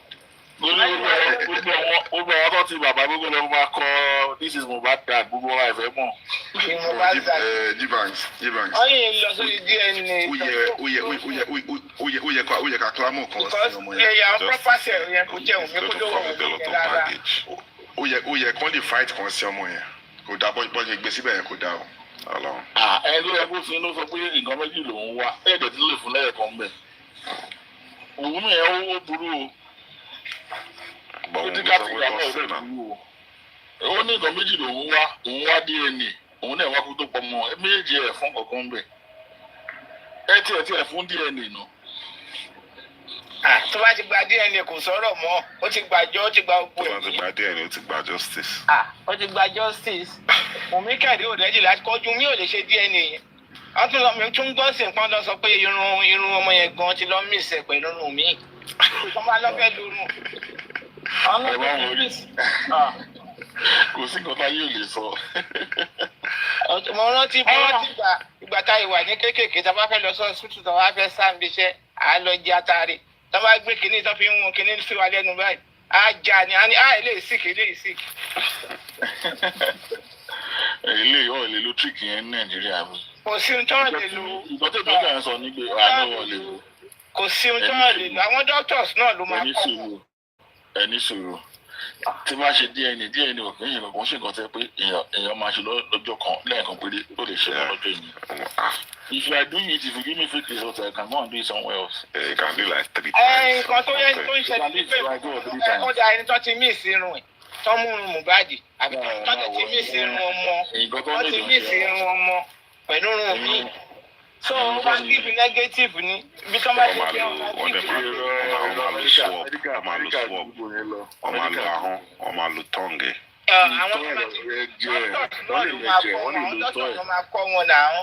Dọ́tọ̀ ló máa kọ́ wọn ní nǹkan tó máa lò tó máa ti bá. Ok, now kí ló sọ nípa organophosphate tó ń gbòmù lára Mohbad. Òun náà mo sọ pé dókítà tó bá máa ṣe ó lè ṣe lójú kan kò lè ṣe lójú mẹ́ta pọ̀. Ó lè ṣe kó mu jẹ lọ́jọ́ níbì kan. Ikọ̀ máa lo irun. Ṣé ń gbọ́ mi? Ṣé ń gbọ́ mi? Sọ ni pé wíà sọ ni pé wíà tán bá ti míìsì irun Liam tán ti míìsì irun Liam náà irun bàbá Mohbad tán bá so kò lè dọ́gba. Wọ́n dẹ̀ máa ṣe swap bọ́ọ̀lù máa lo swap. Wọ́n máa ṣe swap. Parameters tó ń wò ju gbogbo nǹkan tó ń rò yẹn lọ. Ẹ̀jẹ̀ wà. Ẹ̀jẹ̀ wà bọ́ọ̀lù ní ìfẹ́ ẹ̀jẹ̀ ò lè rẹ́jẹ̀ lò mọ́ ẹ̀jẹ̀ wo á ti lọ wá nǹkan lò sọ̀pọ̀ ọmọ tí ò ní bá ti bàbá. Mo sọ pé sample ọmọ yẹn wọ́n lè lo ẹ̀jẹ̀ ọmọ yẹn wọ́n lè lo tọ́ ọmọ yẹn. Lórí kan tó mọ̀ sọ yìí. Wọ́n tún fẹ́ fa wọ́n tún fẹ́ lọ fa gbogbo ẹ̀jẹ̀ wọn kú yìí. Àwọn ilé ìwé ọkọ̀ fẹ́ travel ni wọ́n ní àwọn ilé ìwé travel ni bàbá fẹ́ travel out ní ẹ̀wọ̀n ìdáhùn lóhùn. Tó ní òun tó fẹ́ ṣe é sí wọn kì í ṣe ní Yankee ló ti fẹ́ lọ ṣe. Yankee ló fẹ́ lọ ṣe lọ́wọ́ yẹn ṣe pé irọ́ lòun pa. Àwọn èèyàn ṣe ní wọ́n fọ́ọ̀rọ̀ àwọn èèyàn wá tó dáwọ́ ni. Ṣé justice ni ẹ̀? Ó pè format lẹ́ fáwọn èèyàn. Ọkàn fún wọn format ìgbà tó ti wá fún wọn format lásọ ìnáwó yẹn ṣe pé irọ́ ló pa. Àwọn èèyàn ò dáwọ́ mọ́. Pé wọ́n fi lọ ṣe DNA ní ilé Tanzania tó lọ yẹn ó fẹ́ gbàbẹ̀ sá lọ. Ìyábọ̀ Òjó ni ò gbà fún pé má dáná sí mi lọ́rùn. No, kò lè sá lọ. Kí ni ṣe tó lè sá lọ tó ti wọ Tanzania? Kò síbi tó lè sá lọ Nàìjíríà kéèsì ju bẹ́ẹ̀ lọ. Tó ti lọ sí Tanzania tó ti lọ Tanzania. Ní kò sí ibi tí Wùmí fẹ́ sá lọ ní all over the world wọ́n máa extradite padà. Wọ́n máa ń láti ní visa náà. Wọ́n máa àwọn kíní máa extradite padà tó bá ní ìdẹ. Òun náà mọ̀ náà. Ó bẹ̀rẹ̀ ó tó ẹ̀ á ṣe escape náà. Kò lè escape fẹ́. Ok, àwọn dàdó ṣàtọ́ ní gbogbo wọn. Èèyàn mélòó náà sọ pé kù Nàìjíríà sẹ́ni gbogbo àwọn 15 tán wá. Ìfẹ́ ni wọn àbẹ̀ tó bá ní ìdè ṣé ọlọ́pàá sọ fún bóun ní ìdè nìkan náà wọ́n wà ní. Ọmọ wa. Kí náà ṣe jáde. Ara Mali gan tó lọ fẹ́ pa sí tọ́nú kò sí Nàìjíríà gbà tó wá ṣé kò wọ Nàìjíríà ni ó wà jẹ́jọ́. Ìṣẹ̀lẹ̀ wà nípa ìlú ẹ̀ lè ṣe kọ́mọ̀ wọ Nàìjíríà. Àwọn yẹn mọ̀ pé ọwọ́ wọn mọ́. Àwọn yẹn mọ̀ ní alábàdé mọ̀ pé ọwọ́ wọn mọ́. Ìlú náà fún ìkíni pé ọwọ́ òun mọ́. Báwọn kọ́lé àwọn pa. Tí ọlọ́pàá bá ní òun nídìí attention òun mi ó máa wá. Ẹ̀wọ̀n tó sọ pé nǹkan ò ní wà yẹn rọ. Kò sí kọ́ńtì tó máa lọ tó ní wà rẹ́kọ̀dì náà máa wà rẹ́kọ̀dì. Ó wà wà ló stamp ẹ̀. A máa sọ fún pé ó sá fún mi, wọ́n á sọ pé ó ń lo. Lọ́nà àdìdí tó máa níyàn kan sá lọ sí ìfọwọ́ rẹ̀ wọ́n máa ń ṣàtìtẹ̀ padà ní òyìn ẹ̀ gbogbo yẹn lẹ̀. Mọ́dà kìí là ń sọ̀rọ̀ tó bá ń sàì là ń sọ̀rọ̀. Yankee ló wà wọ́n lè sá lọ. Wọ́n máa ń ṣàtìtẹ̀ padà ìkan kékeré nìyẹn òun náà mọ̀ ọ́ lè sá lọ. Tí kéèsì yóò bá tán kò sẹ́nibọ̀dì tó ń sá lọ kò tẹ́ ń ṣe nǹkan tí gbogbo Nàìjíríà wà àwẹ̀ owó tó fẹ́ sá lọ ọmọ ẹlòmí kàn kúkè fún báyẹn nítorí ọmọ àtúntò ọmọ yẹn. ọmọ ẹlòmí ó ṣàn mí náà because ọmọ yẹn ọmọ ọ ti bà tọmọ yẹn jẹ́ ọ̀rẹ́ jù. ẹ ká mà ní ibùn kó má bàjẹ́ ń sìn nǹkan tó ṣe fún ọkọ ẹ̀ ó máa ṣẹlẹ̀ lórí ọmọ ẹ̀ kì í ṣe pé ṣé ẹ mọ̀ pé nǹkan tó ń rí ọmọ ni pé tí obìnrin bá burú sí bàbá ọmọ ẹ lọ wo ayé ọmọ yẹn àdìẹ ẹ̀ ní kọ́kọ́ máa ṣẹlẹ̀ so ká mà ní ayé ó rí ògan ni that is why nígbà míì táwọn míì máa ṣe nǹkan míì tó máa jẹ́ pé bẹ́yà wọ́n máa pa ọkọ wọn àbí nǹkan kan adìẹ ẹ̀ ló máa ṣẹlẹ̀ sọ́mọ wọn aṣẹlẹ̀ sọ́mọ wọn wọ́n máa ń sọ kankan wọ́n ní tóbìnrin bá jẹ ewúrẹ́ ọmọ ẹ̀ máa jẹ lion tóbìnrin bá jẹ lion ọmọ ẹ̀ máa jẹ ewúrẹ́. Òmí gan fúnra ẹ̀ ti gbọ́ bọ́ ṣépè fúnra ẹ̀ náà. Ìyàwó òjò fún ọ̀la mi gan ó dẹ̀ jọ́ mọ́ Yorùbá. Àtẹ̀mí gan náà ó dẹ̀ ní ọmọ ọkùnrin ó ní ọmọ obìnrin ó dẹ̀ ẹ̀rọ àgbàbọ̀ táwọn ti tiẹ̀. Pẹ́pẹ́sítọ̀ọ̀sẹ̀ ni obìnrin kan ṣe yẹ fún ṣé ó máa gbárù ẹ̀? Pẹ́pẹ́sítọ̀ọ̀sẹ̀ lọ́mọ kan náà ṣerú yẹn fún kò ní gbárù ẹ̀ láyé. Ìyàbọ̀ òjò kan náà ṣe bẹ́ẹ̀ tọ́mọ ẹ ṣe wẹ́ẹ̀dì tó ràgà bọ́ ọmọ ẹ̀ tó ṣe everything ni. Àwọn Ìyábọ̀ Òjó gbogbo ni manipulator. Ìfẹ́ wà ń bẹ̀. Àwọn ni manipulator bá bá la manipulator. Ìfẹ́ wà Ìyábọ̀ Òjó àtàwọn ọmọ ẹ̀ ìfẹ́ wà láàrin wọn. Ẹ má fi wí àwọn eléyìí. Challenge tá à ń ní nìyẹn. Ọmọ wọ́n yẹ kó support láti bá yé ọmọ ọlọ́mọ jẹ́ pátá à ń sọ nìyẹn kò yé yín. Torí pé onífẹ̀ẹ́ ọmọ títí ẹ. That shouldn't make you kéèyàn wá lọ bá yé ọmọ ẹlòmíì jẹ kò yé yín ọkùnrin ni ọmọ tó pa yìí. Ìyábọ̀ Òjó olè owó ni olè owó. Ṣé bá ọlọ́wọ́ amú sí ọlọ́dà ìjì ní oríṣẹ́ yìí kù? Ilé tó jọmọ yẹn bóyá ló finá sí fúnra ara ẹ̀ ní o. Bóyá wọ́n finá sí ní o. Something just happen ṣá. Bóyá pẹ̀lú nǹkan tó ṣẹlẹ̀ yẹn. Àwọn tí ló ń fún rẹ̀ ló fi iná sílé pé kó lè. Ẹ tó bá ṣẹ̀jẹ̀ kó fi iná sí náà. Wọ́n máa gbé lẹ́tà, wọ́n wá gbé lẹ́tà jáde, lẹ́tà tó jẹ́ wípé gbé lẹ́tà jáde. Ilé tó ń jóná ìwà lọ kọ lẹ́tà lọ fọwọ́ ayíkọ ẹ sáyẹ̀nsì ní ìrírò ẹ̀kan tún kọ lẹ́tà kan tún sáyẹ̀nsì pé wọ́n fẹ́ pa. Why didn't you show it long time before kí ilé tó jóná? Ilé wa jóná tán, o ṣẹ̀ wá ń ṣò lẹ́nu, o ṣẹ̀ wá ń ṣọ́ ọ̀dẹ ló pa wá Nàìjíríà ń ṣòro pa àmọ̀kọ́tà ṣe. Owó là ní Nàìjíríà lọ́pọ̀lọpọ̀. Ẹ ti gbàgbé tíátà di iṣẹ́. Nǹkan táwa náà ṣe sọ fún yẹn pé everybody mọ̀ nǹkan tó ṣe ó mọ̀ gbogbo tó ṣe jẹ́ lẹ́tà tó lọ kọ yẹn ó lọ kọ́ láti ó fẹ́ manipulate àtọ̀ àwọn ọmọ Nàìjíríà ni. Wọ́n fún wa sí action. G-Banks ìfẹ́ bèrè kankan kí ló dé tí man Abuja yìí tó jáwọ́ nídìí ọ̀rọ̀ Mohbad. Ní bẹ́ẹ̀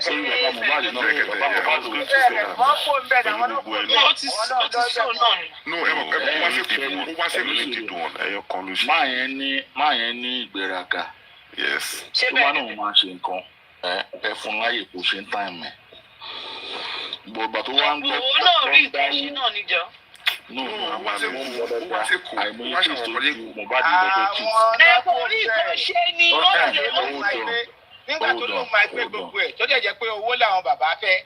Ó lóun máa gbé gbogbo ẹ̀ kọ́ máa wọ́n dẹ̀ wá owó náà ṣe lọ mọ́. Bẹ́ẹ̀ ṣe mọ̀ pé ìgbà yẹn ni Nigerian government ló sọ kankan tẹ bá rántí tó fi ní wọ́n wú pé wọ́n sọ kankan ẹni tó ń sọ̀rọ̀ tẹ́ẹ̀mù látijọ́ tó jẹ́ pé ìgbà tó ṣe kéèsì bàbá mi bàgbà yẹn náà ní pé nǹkan ṣẹlẹ̀ tí wọ́n fi ní ó ṣe kíní kan. Even British gan mọ BBC mọ. Mo lè ṣẹ̀ṣẹ̀ yẹn ó ti sùn ní ọ̀rọ̀ Mohbad. Ẹ̀rẹ́ àwọn àtàwọn alágbà Abuja mo wà ẹ̀yin tẹ̀ bá mọ bẹ̀rẹ̀kẹ̀. Kò sẹ́ni tí ó gbọ́ àwọn èèyàn tó ṣe kíní náà fẹ́ gbà lórí. Òun náà máa pick and choose man.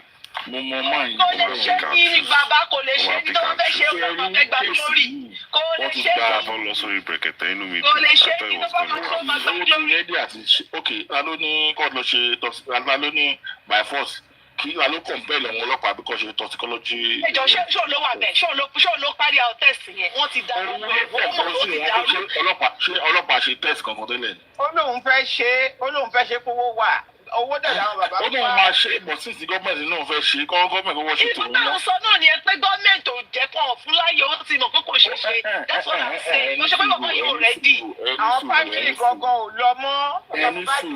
ẹni sùúrù o lè lọ kókó o lè dáadáa lọ ṣe ti ẹnìkan mẹ́yìn wọ́n ti ní gọ́ọ̀mẹ̀ntì máa ṣe ó wá ní kí gọ́ọ̀mẹ̀ntì bá tiẹ̀ ṣe tiwọn tó bá jáde ọ̀hún yìí máa ṣe tiwọn. Sùúrù yẹn ní lọ́ọ̀ ní wọ́n wá ní wọ́n fún wa ní 6 months wọ́n àwọn gọ́ọ̀rẹ̀ ọlọ́pàá ní àti Lagos state government ní wọ́n fún wọn ní 6 months gbọ́dọ̀ ṣe lamẹ́ríkà ó náà wọ́n fún wọn 2 months sí ó náà wọ́n fún wọn 2 months sí kọ́ make sure everything is ready. Bọ̀ àwọn àtàwọn ọkàn wa ò balẹ̀.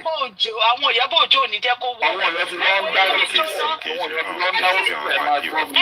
Àwọn èèyàn ti lọ ń dáwó. Gbàtígbà yẹn wá ń gbọ́ pé àwọn èèyàn lọ ń dáwó fún lórí kéèsì. Owó ètì kìíní kan. Tó bá gbé kéèsì wá bá àfọlórúkọ níṣòro. Ṣé justice ló ń wá? Wàá rí ọbẹ̀ rí justice yìí. Mo ló bá lè gbé kéèsì yẹn lọ bá lòmíì bóyá ọlọ́pàá ló gbé lọ àbí kóòtù ni àfọwọ́ máa yọ owó ẹ̀ lẹ́sẹ̀kẹsẹ̀ ni. Aláwọ̀ tí wọn ò fẹ́ kí kíní yẹn ṣẹlẹ̀ brọ́dà ẹ̀ dáàdì ẹ̀ kò get kíní wọn ò fẹ́ kí kíní wọ̀ kíní wọn ò fẹ́ kó wọ́ fámìlì bàbá yẹn náà wọn ò fẹ́ kó wọ́ kíní ṣẹ́yìn orí kan ṣẹ́yìn wọ́n tà sọ́ọ̀sì. Ẹ̀yin blame bẹ̀rẹ̀kẹ̀tẹ̀ ló yẹ mọ́ ẹ̀ fẹ́ kẹ́ blame bẹ̀rẹ̀kẹ̀tẹ̀ ló mọ́ blame bẹ̀rẹ̀kẹ̀tẹ̀ that's all I'm be saying. Wọn blame àmọ̀ pé ó máa ṣe tó tà sọ pé wọn ò fún ní chance láti ṣe that's what I'm saying. That is it. Títí táwọn tó ṣe àdúgbò rẹ̀ lọ ń gbowó náà ọ̀rọ̀ lọ ń dáwó jọ wọ́n lọ ń dáwó jọ fún 1 or 2 things. Gbàtí máa ní ẹ̀gbọ́n kí ló tó ń dáwó fún òun náà máa tẹ́ ṣèkì nǹkan. Mo fẹ́ kẹ́ wo internet kẹ́ wá lọ́la ṣé mo pé CCTV tó ń sọ pé kò sí tẹ́ bá rántí ìgbà tí dókítà wá tí Wùmí fẹ́ kó pé dókítà wá tó tọ́ nọ́ọ̀sì wá sọ́rí ṣé mo pé there's one video tó ń ṣògbà tí nọ́ọ̀sì yẹn lọ tó jáde kẹ́yìn orí ipò ni yòókù fídíò yẹn wà látẹ̀kọ́ bó ṣe jẹ́ nìyẹn ṣé ẹ rántí ó fẹ́ ṣò bíi pé nọ́ọ̀sì wá o ó wá gbé fídíò yẹn jáde bí ẹni pé ipò náà ti rí fídíò yẹn ta ló release fídíò yẹn. So many things ló ṣe wá láàbẹ̀ attention sí. Ìta ilé ni. Ìta ni àwọn Wùmí yẹn wọ́n lè lo CCTV ará àdúgbò. Wọ́n lè ní CCTV ará àdúgbò ni. Ìtàlẹ̀ kò ṣe inú ilé. Ìtàlẹ̀ kò ṣe inú ilé ni. Inú ilé ni fídíò inú ilé ni because the way the video tó ṣe show. No, ìtàlẹ̀ ni báwo ni ìdíyẹ mi náà ní ìdíyẹ ìtàlẹ̀ ni. Wọ́n sì kí ìsinmi wá wọlé. Mo yẹ pé ìtàlẹ̀ ẹ̀ wọn la rí. Kúrú bàbá fi ń gbé Mohbad kiri yẹn gan ni. Báwo ni ìyàrá ìtàlẹ̀ yẹn gan ni? Àìlè ni wọ́n ti yà àìsàn. Fídíò ìtàlẹ̀ tó kù kan mo ló wà. Fídíò ìtàlẹ̀ tó kù kan. Ìwọ̀n bá Fídíò kẹ́kẹ́. Wọ́n ò rí mọ́. Ìwé òun náà ní wọ́n ò rí mọ́. Anything tó bá ti jẹ́ Gbogbo kí ọmọ àwọn wọ́n ló lè point lórí ìtàlẹ̀ yẹn náà. Ìtàlẹ̀ yẹn náà máa point at one or two things. Ọlọ́pàá ní wọ̀ sí mẹ́mọ̀. ṣe rí bàbá yẹn tí bàbá yẹn bá gbọ́ sí ó yẹ kó padà lọ sékìtì ni. Èkìtì wọ́n ti lé lẹ́kìtì ṣé mọ̀ pé ọlọ́bẹ̀ Èkìtì pé kò lọ. ó fẹ́ lọ di ó yẹ kó lọ àwọn arákùnrin wọn sọ wípé kí ni wọ́n máa ń pè lẹ́bàá ṣe lẹ́kìtì. ó fẹ́ lọ gbó yìí. Ó ti sọnù sí kò ti pẹ́ náà. No, Wọ́n ló ti kí ló ti pẹ́ yẹn. kí ló fẹ́ lọ ṣe Àwọn wọn ní lẹ́kìtì. ọba wọn pé kò lọ. tó bá yẹ pé bàbá yẹn wòlíì gidi ni ó yẹ kó gbọ́ rẹ̀ sí òun fọjọ́ méje kó máa béèrè fún Ọlọ́run pé káàkiri tú ni. Ibo náà tẹ̀ nínú bí tẹ́lẹ̀ kó ló lọ sí kòrò jù. Wọ́n lọ gbọ́ rẹ̀ sí òun tọ́lọ́run akọ́ bẹ̀rẹ̀ sí máa sunkún sọ́lọ́ lọ́rùn pé wọ́n lọ́run. Nǹkan tó pa ọmọ yìí fi hàn mí Ọlọ́run máa dá lóòótọ́ á pé èèyàn gidi ó mọ tó ṣe ń sìn. Ẹ wò ó yẹ ká fẹ́ lọ́wọ́ lẹ́sìn. rí ẹ̀. Nígbà wọ́n yẹ wọ́n yẹ ká fẹ́ lọ́wọ́ lẹ́sìn tó lọ́wọ́ wà. Ọlọ́run bó ti sọ ọ̀rọ̀ Nàìjíríà ṣe ń gbọ́. Ọ̀rọ̀ Nàìjíríà tó ti sọ Ọlọ́run. Ó ti sọ Ọlọ́run. Ṣé rí Yorùbá wa yìí? Àwọn alálejò Yorùbá. Wọ́n yóò gbà ẹ lọ́wọ́ bàbá ọmọ yẹn ń dábọ̀ yẹn ń gbà nísìnyí. Yorùbá aburú. Arọ́bà yìí, òun gbọ́dọ̀ máa pẹ́ jù ní ayé yìí. Bẹ́ẹ̀ni. Ṣé ọ̀rọ̀ justice everybody mọ nǹkan tó ṣẹlẹ̀ bíi pé wọ́n lọ straight báyìí wọ́n dẹ̀ kọjú sí kọ́nà wọ́n dẹ̀ ṣe bẹ́ẹ̀ páwọn òmùgẹ́ kọ́nà làwọn kọjú sí. Mi ò rírú ẹ̀ rí bí wọ́n dà wọ́n dàbí àwọn ọ̀bàdàn tó máa sọ wípé ṣé wọn náà rí ibi tó gbé sí ni àbí bọ́ọ̀nà ṣe máa sọ òwe yẹn. Everybody rí justice báyìí àdẹ̀kùn. Ọlọ́run kẹ̀. Ṣé wọ́n rọ̀ pẹ̀lú sí àwọn ọmọ wọn sún ẹ̀? Tọ́ máa sún ẹ̀ lórúkọ Báíbù. Tọ́ máa sún lórúkọ Kùránì nígbà wọ́n wọlé àwọn wọnú nínú ìjọba. Pẹ̀lú ẹ̀rọ máa sún pẹ̀lú Báíbù àwọn Ọ̀gọ̀ ṣe ń gbọ́. Báíbù nǹkan àwọn kan rẹ́dà ti dì máyà kó tó fi máa ṣe pé. Ọlọ́pàá ògún kúrò dáadáa. Màá ní wọ́n bẹ̀rẹ̀ ní wọ́n ṣe ẹ̀gbọ́n wọn lọ́sí wọn ní láyé lákòjọ́. Àwọn gọ̀dẹ̀ Wọ́n lè dá ọ̀ọ́ bí wọ́n dàbọ̀ ọ́rà wọn. àwọn gọ̀dẹ̀ bá ṣe bẹ̀rẹ̀. Àbí ayélálá kọ́ fi kan náà. Láwọ̀ nígbà. A ti rí Báíbù àti ẹ́ńjìnì àti àwọn tó ti rí. Àwọn ìjọba yẹn ti rí pé òfúùtù fẹ́ tẹ̀lé gbogbo àwọn ọ̀tá lọ́rọ̀ wọn ìwé yẹn. I'm sorry to say o, I'm not a Christian, I'm not a Muslim o, but àwọn religious kìíní wọn máa ń pẹ́ kó tó mú yàn. Ìdájọ́ Ọlọ́run máa ń pẹ́. Ó máa ń pẹ́ o. Àdẹ̀fẹ́ yẹn lẹ́yìn Nàìjíríà ò tẹ̀ gbà kí nǹkan máa pẹ́ bẹ́ẹ̀ yẹn káyọ̀dé fún wọn. Ìjọba sọ pé ògùn ti ń dájọ́ pàápàá. Wọ́n pẹ̀ sí ó bàjẹ́ sí everyday ni. Ẹ̀yin náà yóò Nàìjíríà. Àwọn la ní the highest number of church in Africa. Àwọn àdè nílùú wa bàjẹ́ jù. Fún ìdí ẹ̀fẹ́ máa gbọ́ ọ̀rọ̀ Ọlọ́run lórí nǹkan tó ẹlòmíì tó máa deny báyìí tó máa gbé Bible sáyà tó máa deny. How many churches ní Amẹ́ríkà, London gangan làwọn kíní wọn ń gun jẹ́ẹ̀tì káàkiri Nàìjíríà náà ni. Kò sí nǹkan tí pásọ̀ fẹ́ sọ fún ọlọ́pàá Amẹ́ríkà pé nǹkan báyẹn ọ̀yìn máa wádìí. Àwọn tó ń tà sí ṣọ́ọ̀ṣì. Àwọn ará máa ní ẹ̀yẹ́ká fílẹ̀ èèyàn Ọlọ́run ni èèyàn Ọlọ́run bó. Wọ́n san tax ń bí di. Àwọn churches mosque wọ́n san tax. Nàìjíríà wọn san kankan. Níbo afọwọ́lẹ̀ náà ni ìṣèlú ọkọ̀ fẹ́ máa fi tì wọ́n lójú ni. Mo tẹ́ sí àwọn yóò ti ilẹ̀ fẹ́ máa bá sọ̀rọ̀ lọ́wọ́ sí wọ́n máa ń bínú wọ́n fẹ́ máa gbọ́ ẹni Jesus Christ is coming to me wọ́n máa wò yín. Ìgbà ọdún Mohbad gan ti lọ ṣọ́ọ̀ṣì gbẹ̀yìn. Ṣùgbọ́n Sunday báyìí bọ́ọ̀lù ọmọ ọlọ́mọ fi ń dánsìn bọ̀. Ẹ tí ẹgbò sí tẹ́bá dé jọ Sunday sìn ẹ máa rí bí wọ́n máa tẹ àwọn kiri tó máa ń kọ́ fún bọ́ọ̀ yẹn. Wọ́n máa kọ́ chain fún bọ́ọ̀ tí bọ́ọ̀ ni máa jáde bẹ́ẹ̀ yẹn. Ẹ máa ní wọn tó máa kún bẹ́ẹ̀ ni. Títì wọn máa blọọkì gbogbo títì. Wọ́n máa blọọkì fẹ́ fi ń gbá bọ́ọ̀ tiwọn. Kí ni ẹ̀fọ́ lọ kú yẹn fún àwọn tó máa ń lọ chọ́ọ̀chì sí wọn tẹ̀ máa ń dó chọ́ọ̀chì mọ́. Ibẹ̀ ló máa wà káwọn náà máa bẹ̀rẹ̀ sí ń pariwo wọn pé ẹ wá dára rẹ̀ kíní kan. Wọ́n máa ṣe evangelism níwájú. Ìgbà táwọn èèyàn lọ chọ́ọ̀chì mọ́ ẹ lọ sí kòó sí èèyàn méjì ló ń lọ chọ́ọ̀chì mọ́. Ọ̀nà ni mi. Ìgbà tó ní pé àwọn èèyàn wá chọ́ọ̀chì náà wọ́n náà wọ́n tún gbẹ́dọ̀ lọ bá wọn níbi tó wà. Àbí. wọ́n á lọ sí ibi tó ti ń bẹ̀rẹ̀ ọ̀sán títì wọ́n ta tent. Wọ́n ta tent wọ́n máa preach.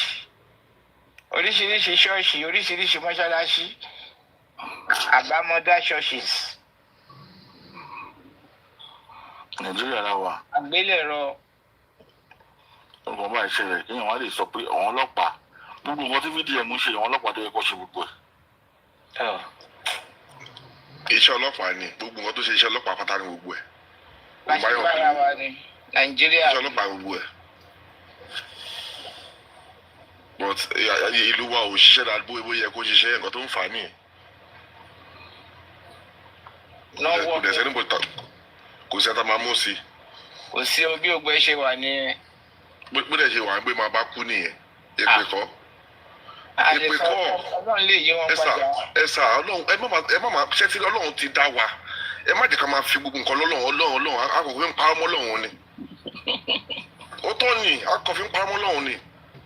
Ọlọ́run fún ọlọ́pọlọ ṣe tẹ máa gbọ́ Ọlọ́run tó fún yín lọ́pọlọ tẹ build jet Ọlọ́run tó fún yín lọ́pọlọ tẹ ṣe Ọlọ́run ti fún ti máa da náà là ń bá bọ̀ yòó náà láti ń bẹ̀rẹ̀ yìí náà chápẹ́ńgbà kan lẹ́yìn láti dákẹ́ àti. ẹ̀sà ṣé kìí sọ nǹkan fún yín ẹ wo táyì Fáṣọlá wà ń bẹ kò sọ pé òun fi sọ́wọ́ àwọn èèyàn ó gbé òfin kalẹ̀ o gbọ́dọ̀ sọdá títì o gbọ́dọ̀ lọgùn bíríìjì ni wọn bá sọdá títì káì máa mú ẹ tó bá mú ẹ báyìí ní fáìn ẹ kí lẹ́bí bọ̀dì ṣe ẹṣẹ́ bọ́ yẹn ń tò bọ́ ṣe máa ń tò sí kínní bí ìjọjọ́ ta tó máa tò báyìí wọ́n máa tò bí wèrè ni tó máa lọ́ra wọn láti gun bíríìjì nǹkan tó ń pè ló sísítẹ́ẹ̀mù nìyẹn tó bá jẹun lọ́dún nígbà yẹn wọn ò bí ẹranko sọ nǹkan lẹ̀ sílẹ̀. ẹṣẹ́ ìjọba tó gbà lọ́wọ́ Fáṣọlá ṣó tẹ̀lé ṣó kọ́ntínú. ẹ̀hún náà mò ń sọ àwọn kan tí mò ń lọ nìyẹn àwọn tí mò ń lọ nìyẹn pé òfin gbọ́dọ̀ wà tó máa múlẹ̀ nǹkan tó máa kíp àwọn tó kù in ṣépù nìyẹn tó máa fi wá sí ibi tó yẹ ká wà bọ́ tó bá ti sófin tá bá ti ń sọ fúnra wa pé ẹ má wọ̀rí bá ṣe ń sọ ọ́ lọ yìí náà ó máa da ẹ̀sà 100 years kò sí nǹkan tó máa ṣẹlẹ̀ ó dẹ̀ máa wọ́ sí ni because bó dẹ̀ ṣe wà ń sìn nílẹ̀ Nàìjíríà lẹ́ni tó mọ lẹ́ni ó ń wọ́ sí ni. àwọn tó wà dá àpòrí àwọn ọmọ ọ̀tọ̀ ń ṣe má dá wọn lóhùn ẹni tó bá lọ fi iṣẹ́ lọ́jọ́ kan ṣé òyìnbó ò ní mọ̀ bọ̀wọ̀ fi ṣe ṣe wọ́n clocking wọn clock out. Exactly. àwọn tó ṣèjọba àwọn tó ṣiṣẹ́ ní Nàìjíríà mélòó ló ń clocking tó clock out náà àwọn tó ṣiṣẹ́ ìjọba ṣẹ́lẹ̀mí gan ṣe àwọn fi ṣe. Mínísírì gan aago mẹ́ta ó 3:30 ní máa close ogun ti kú. ẹ wá wo bí Nàìjíríà máa ṣe dá ẹni tọ́wọ̀n yàn wà lásìkà bẹ́yìn ẹlòmíràn ni wọ́n á fi ṣe fún 1 month gan 2 months. ẹ máa gbọ́ mo ní èèyàn kan ṣe é gbọ́ ó ń ṣiṣẹ́ private organisation tẹ́lẹ̀ ó wá dìde wá lórí iṣẹ́ government nílùú ìkan náà wọ́n lókè ẹni ó wá lórí iṣẹ́ government ó wá débẹ̀ ó wá strange sí ó ní onókàn tó jọ ni onókàn tó jọ ni pé ló máa gbé láàárọ̀ ẹ máa gbọ́ òun fún rẹ̀ ló ń sọ fún mi pé onókàn tó jọ ni oníkárí private ní wọn bí ẹ dá o wọn sọ fún mi pé aládàáni nìyẹn mo ní ìbòtẹ́lẹ̀ ìjọba ni ṣé nǹkan tí mo sọ yìí wọn á ní in the next 5-6 years náà ìwọ náà wàá join wọn reality bẹ̀dẹ̀ nìyẹn in the next 5 years ó máa join wọn because kò sí anybody tó ń push nípa ẹ̀ṣẹ̀ kọ́ báyìí. tó bá push jù wọ́n máa tún sọ fún ẹ pé ṣé ó fẹ́ pàdé gbogbo ẹ̀ lọ́jọ́ ìtàn nù. ṣé wọn sọ yẹn sọ ibi tí wọn sọ lò ní ẹ pé. tó bá pariwo ṣáà ń lé ní ìsìn àti àwọn ìwòlò fẹ́ ṣe lọ́la. so system ni tí tá bá put system in place nǹkan máa gbúmọ̀. we are the one cheating ourselves. so but tá bá tún yẹn. èmi ò tí ì fẹ́ sọ pé wọ́n Ọlọ́run ló wà wọ́n. nísìnyí tó bá dé justice fún Mohbad nísìnyí ẹ̀rù á tún máa bà wọ́n tó fẹ́ pa àwọn èèyàn mi. nǹkan tó wọn yóò ṣe ń jà fún yẹn nìyẹn pé ó ti ń ṣẹlẹ̀ all the time. ìkan lọ́dẹ̀ máa ṣẹlẹ̀ bá Mohbad náà sọ pé ìtàn máa ṣe mọ́ nìyí. gbogbo àwọn tó tẹ̀ ń sọ̀rọ̀ tó ń sọ̀rọ̀ kí sọ pé ṣùgbọ́n àti àwọn máa ń jà ó tó bá pé the other way round ni iṣẹ́ máa sọ ọ̀rọ̀ tẹ̀ ń sọ yìí. wọ́n á ti gbé dànù. Mohbad ayé wà kirikiri. ṣé ká sọ tọrọ náà tó bá pé the other way round ló ṣẹlẹ̀ wọ́n tẹ̀ ń sọ ẹ̀ ní sọ. ìwé máa gbọ́ women supporting women ní sìn. tó tẹ́ máa gbọ́ nìyẹn. men supporting men àwọn náà ló ń ṣe men supporting women kò sí tó ń jẹ́ men supporting men. kò sí o then ṣẹ́tìrì tiktok yìí. mo jẹ́rìí àwọn ẹ̀yà ìyàwó òjò á ti ní ìwò ó jẹ́ òun àṣálẹ́ òun ni òun fún òun bẹ́ẹ̀. àní tiktok yìí sẹ́yìn tiktok yìí gbogbo àwọn obìnrin tó wà ń bẹ̀ most obìnrin tó wà ní tiktok yìí ẹ wo èmi nǹkan ó ti wà toxic jù. owó náà fi bà Joseph Mohbad jẹ́ owó náà fi bàjẹ́. to be sincere. owó náà fi bàjẹ́. àbáyé náà pẹ̀lú ọdún bàjẹ́ bẹ́ẹ̀. because owó náà ni owó àti bàbá o àtàwọn tó ń support oníkálukú owó náà fi bà gbogbo ẹ̀ jẹ́. Everything is just about money. kò sí ìfẹ́ ọmọ yẹn ń bẹ̀ ọmọ yẹn ti ṣàlàyé kò sí ìfẹ́ yẹn ń bẹ̀ mọ́. ọlọ́pàá pẹ̀lú. ọlọ́pàá àti kinní kan owó náà gbogbo ẹ̀ dálé lórí owó ló dálé lórí gbogbo àwọn tó ń support mi ṣọ́ọ̀mù òótọ́ ni.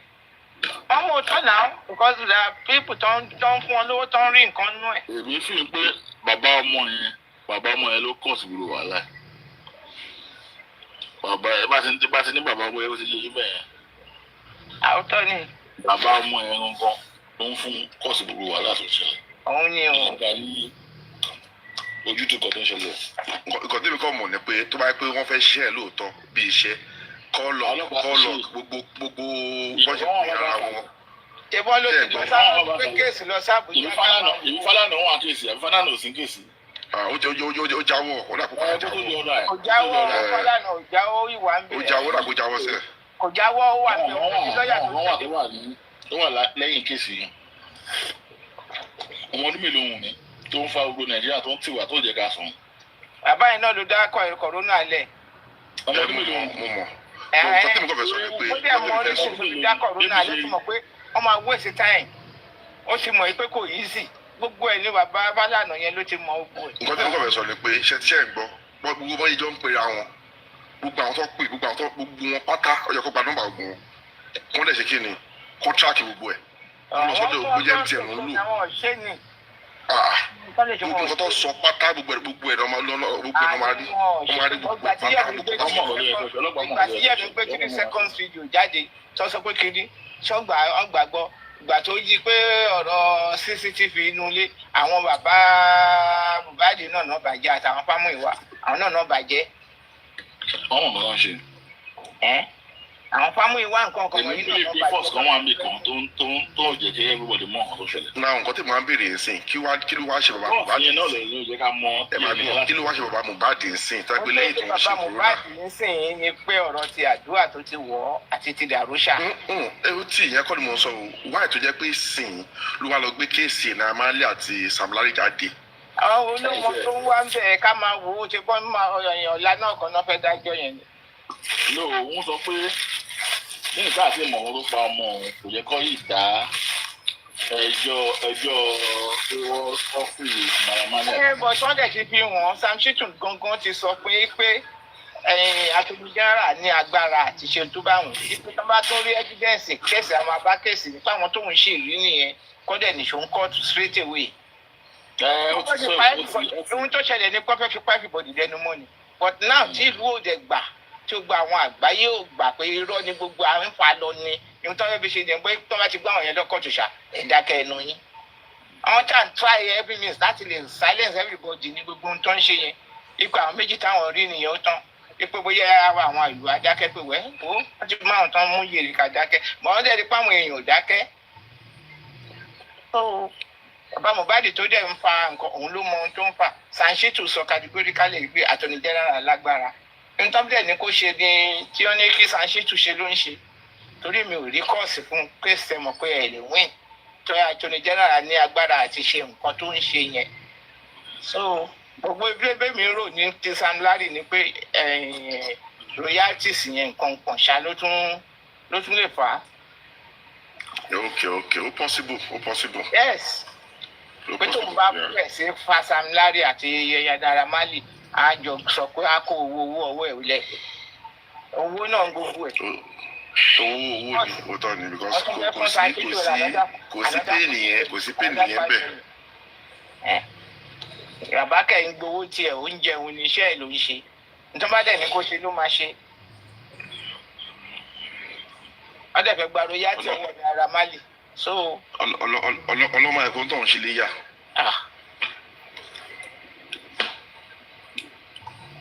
owó náà ń gbogbo ẹ̀ owó ní ló ba gbogbo kéèsì jẹ́ it's money.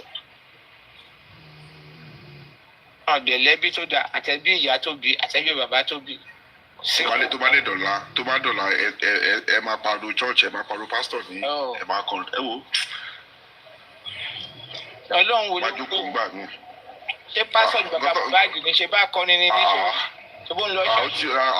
akọrin ọ̀dà kan ní wòlíì àbí akọrin ẹ̀gbọ́n náà pàtó tó wòlíì ìbò ló ti kọ́ṣẹ́ wòlíì ìbò ló ti kọ́ ṣẹ́nu kò dín ní àbílẹ̀.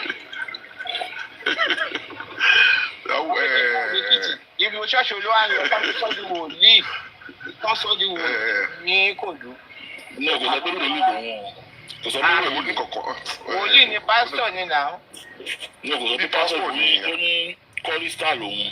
ó dẹ̀ ti dá ṣọ́ọ̀ṣì sílẹ̀ ó ti dá lágbà. àbí bó ló ti kọ́ṣẹ́ wò. ẹ tó bá dá ṣọ́ọ̀ṣì lẹ̀ kò ní pé òun ní pásítọ̀. òun ni ó ní ṣọ́ọ̀ṣì òun lálàgbà. òun ló máa ní ṣọ́ọ̀ṣì òun ní àgbà òun ló máa ń pè ní àwọn àgbà. olùkọ́ kan tó máa ń pè wọ́n àwọn ẹbí elders àbí kọ̀ọ̀kan olùkọ́ tó máa ń pè wọ́n olùkọ́ ẹni ló fíìsì nínú ṣọ́ọ̀ṣì ẹ̀ òun lálàgbà náà ó bá iṣẹ́ yàn kan tó máa ń hẹ̀dì ẹ̀ òun ló ń gba gbogbo owó inú ṣọ́ọ̀ṣì náà. so kí la wá ń sọ báyìí. ṣéèjì ni. ìgbọ́dọ̀ tó náà pa àwọn fíìgùn àṣẹlẹ̀ fún pé àwọn tó bá dalẹ̀ kọ́ ló máa ń preach wọ́n máa ń da. ṣé wọ́n gbéyàn kan wáyé di tọ̀dọ̀ ẹ̀ ni wọn ò gbẹ́dì kan wáyé. bí abóhùn ló fẹ́ ṣe tiẹ̀ ní bí abóhùn tẹ̀ tí ì rí ni. kò tí ì rí kí kò rẹ́jísà ṣọ́ọ̀ṣì ẹ̀. ẹ̀yin lọ ṣọ́ọ̀ṣì ẹ̀ rí ni lẹ́nu mọ̀ bó ń preach ẹ̀yin lọ ṣọ́ọ̀ṣì ẹ̀ rí. tó bá máa ń ṣe wọ́n tó máa ṣe ṣe bá sọ pé obìnrin ló kún bẹ̀ ibi náà láti gbọ́nà wọ́n ní gbogbo obìnrin ló kún ní ṣe. ẹ má máa bìlí gbogbo ọ̀dọ́ ẹ̀ sọ ìwúrò mọ́tà sọ ẹ̀ ẹlòmíì máa ń fi kún jàre. bí kan tó ń lábẹ́ náà ti rí náà ó kẹ ọkùnrin mélòó ló wà bẹ̀. ìgbà tó máa jáde. nǹkan tẹ́mi ṣá mọ̀ ni pé wọ́n dídì mọ̀ pé elder ní church. ó ní òun ṣe pásítọ̀. bí elder ó sọ ó ní òun kì í ṣe pásítọ̀ ó ní òun ṣe preacher ó sọ ó ní òun ṣe pásítọ̀ ó ní kórìsítà lòun wọ́n bèrè lọ́wọ́ ẹlẹ́nu ẹgbẹ́ mi. ṣé alàgbà ṣọ́ọ̀ṣì ẹ̀yin ò wá lè pín sí kọ̀rọ̀ yìí pé báwo ló ṣe ń ṣe báyìí. ẹni tó jẹ́ head of the church tó jẹ́ ṣọ́ọ̀ṣì ẹ̀ ṣáwọn àgbàlagbà ò sí sẹ́ráfà sẹ́ráfà tó máa pè pé wá má bà ẹ̀sìn yìí jẹ́ fún wa má bẹ̀ ẹ̀sìn yìí jẹ́ fún wa àbọ̀ wọn ò mọ ogun tó ń ṣe wọn mọ bí kẹsàn ọmọ ẹ̀ ṣe ń lọ. ẹ mọ̀ bí ibi tó kọjú sọ́ni kálukú ọ̀tọ̀ táwọn bàbá pa àwọn fámìlì wa àwọn ẹlòmíín wà pé àwọn ẹlòmíín wà pé nǹkan tí bàbá Mohbad yẹn wà yẹn ó yìí wà in the right track. kò wà in the right track tó ń gbowó kiri. tó ń gbowó kiri. bẹ́ẹ̀ bí ìjọba kọjú síwájú ẹ̀yìn ló kọ fẹ́ lòmíì. wọ́n ṣe bèrè ibi tó ti rówó tó fi kọ́ ṣọ́ọ̀ṣì àwọn àgbàjọ yẹn wọ́n ṣe bílẹ̀rì pé owó tó fi kọ́ ṣọ́ọ̀ṣì ń bolo ti rí. jíbẹ̀ ẹ ká sọ tọrọ igbó tí ẹ̀kọ́ chọ́ọ̀chì yẹn ni máa sọ fún gbé ìkùlẹ̀ wọn yẹn ò lè bàjá àwọn ọkọ̀ máa dọ́ ọ̀hún lè bílẹ̀rì pé tó ti rówó kọ́ ṣọ́ọ̀ṣì náà. tí ìṣẹ̀gbẹ́ chọ́ọ̀chì tó wá fi kọ́ yẹn ẹ má gbàgbé pé chọ́ọ̀chì kérúbù àti ẹ̀kọ́ tó tún sí increase yẹn o. oyin kiri ọ̀ lè bàjá. tọ́jà mọ̀ ní èsì tó ẹ̀yàjọ́ wa Nàìjíríà ni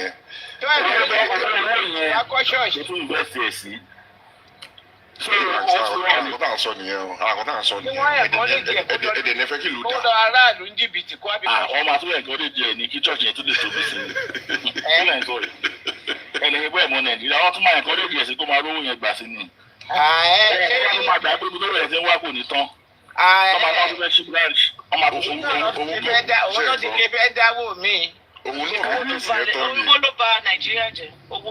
kò fẹ́ gbàtẹ́ sẹ́wọ̀n ẹ́dàsì gbàtẹ́ nǹkan tó yẹ kí n sọ̀rọ̀ ní pé gbàtẹ́ sẹ́wọ̀n ẹ́dàsì ò ní sọ̀rọ̀ wọ̀ ní sọ níbo ló ti fẹ́ sọ̀rọ̀ tó wó ti wọlé. ẹja fi chọ́ọ̀chì lẹ̀ pẹ̀lú bàbá ẹja fi chọ́ọ̀chì lẹ̀ ẹjẹ́ bẹ́ẹ̀ tí lẹ́ bìlíìfù gan-an ni ẹja fi chọ́ọ̀chì lẹ̀. ẹ̀mí ẹ̀ ti fi lẹ̀ bàbá ló ẹ̀ bàbá bí bàbá ṣe wà yẹn àpọ̀ ń sọ bẹ́ẹ̀ ni bàbá yẹn go one right sense ẹ̀ mọ̀ mọ́ nǹkan tó ń ṣe mọ́ bó wá kọ́ ń wò bẹ́ẹ̀ yẹn wípé ó ṣe kinní ni ọmọ ló mà kú mọ́ lọ́wọ́. advisers ti pọ̀ jù ni advisers ti pọ̀ jù kò wúlò àwọn ọmọ tó máa tẹ̀lé. gan máa mọ nǹkan tó ṣe kó mọ nǹkan tó ń ṣe mọ́ ìpọ̀lọpọ̀ mọ́ wọ́n kú ṣe àráǹdì níbi kan tó ti sùn kó mọ nǹkan tó máa ṣe mọ́. ó ṣe ilé ìkó mọ́ ṣe ó ṣe ilé ìwádìí kò tún ṣe dáadáa. Bó ṣe búlì bàbá Mohbad láyé ẹ̀ bàbá yẹn strong ni o. Bó ṣe búlì ẹ̀ ọmọ tó ń ṣe. Ẹni sùúrù, àwọn tó bá bẹ̀rẹ̀ bí àwọn QH radio, bí àwọn yìí. Wọ́n ló kù náà. Kò jẹ́ kó dà wọ́n nù. Gbogbo àwọn kò jẹ́ kó dà wọ́n nù lọ́dọ̀ àwọn critical thinkers wèrè tọ́wọ́ tọ́wọ́ bàbá kìkì ni mí mò ń jà fún bàbá dáná fún ẹ̀kú mi pàmbí. Gbogbo àwọn tó jà fún láti lè tọ́wọ́ tí bàbá bá ṣe mistake agídí ẹ̀jìtì yẹn ló wà lórí ẹ̀.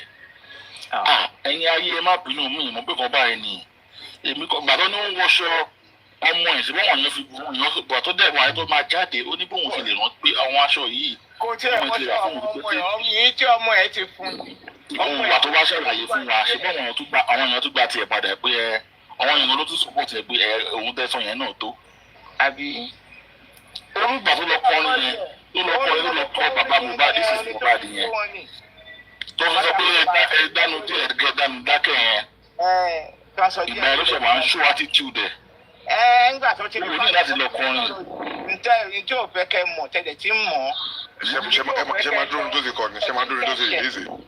Orin yẹn ló tó kọ́kọ́ kọ yẹn. Èwo ló kọ́kọ́ kọ? Tẹ́lẹ̀ ọwọ́ ẹni sùúrù ó lè ti máa kọ́. Kó tó wá kọ ẹ̀kọ́ orin ministration ló máa ń kọ tẹ́lẹ̀ kò kí ń point báyìí pé pátákópa baálẹ̀ TikTok kò kí ń point tẹ́lẹ̀.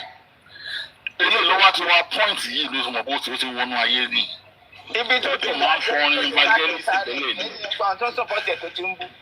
Look at what you do to that QH radio. Ọmọ pẹ̀lú ọyẹ gbogbo tí yẹn gbà wá fún. Ibẹ̀ ló ti ń fall. That situation ìwà ó yẹ kó máa dọ́ lẹ́nu enemies ẹ̀ àti ẹ̀ tó mú ẹ̀ wà ní o ti gbọ́ ni. O ti gbọ́ ni. Kò yẹ pé wà wá take decision wà wá lọ máa bú àwọn nǹkan. Irú gùrẹ́ wọn náà plant ẹ̀ sínú ayé ẹ̀ ni. Kò ṣe é lé fún. Kò ṣe é sọ bá ìgbọ́n pa bàbá. Bàtí wọ́n ní bàbá ń ṣe threesome. Táwọn kan ní bàbá ń ṣe threesome. Bàbá mo bí everybody ní ẹ máa sọ tí ní ẹgbẹ́ nu. Èmi ò fi pè é ṣe ń bọ̀. Àwọn èèyàn wùwà against ẹ̀ gbà yẹn. G-Banks. Gbà tó dákẹ́ tó fi sọ̀rọ̀ àwọn èèyàn wùwà against ẹ̀. G-Banks. Gbà tó tó wà lọ fún inú ara ẹ̀ sọ ló wá fi wá ń bú wọn padà. Lómi ló ṣẹ̀ṣẹ̀ wá tẹ́kọ̀ so bí wọ́n bàbá ìṣe rí ni tá à ń ṣàánú ẹ̀.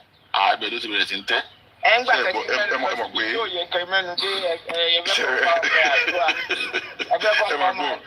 ṣe ti rí ibi tèmi ti rí pé ó ti ní fault ṣe ń gbọ́ ó ti ṣe dé level kan ṣé wọn ìgbà tó mọ ẹ kú ó ti òtò lẹ́yìn tí wọ́n ti lọ wo gentle bọ́ kòlábò tó lọ ṣe yẹn kòlábò tó lọ ṣe pẹ̀lú ọmọ kékeré kan tó fi lọ kọrin tẹ̀sí wá gbé sórí social media ibẹ̀ làwọn ti wọ́n yà ìgbà ló ṣe ẹ wo ni. Ẹ bá mi bẹ̀ wọ́n yẹn èwo ló kọ́kọ́ jáde ńbẹ̀.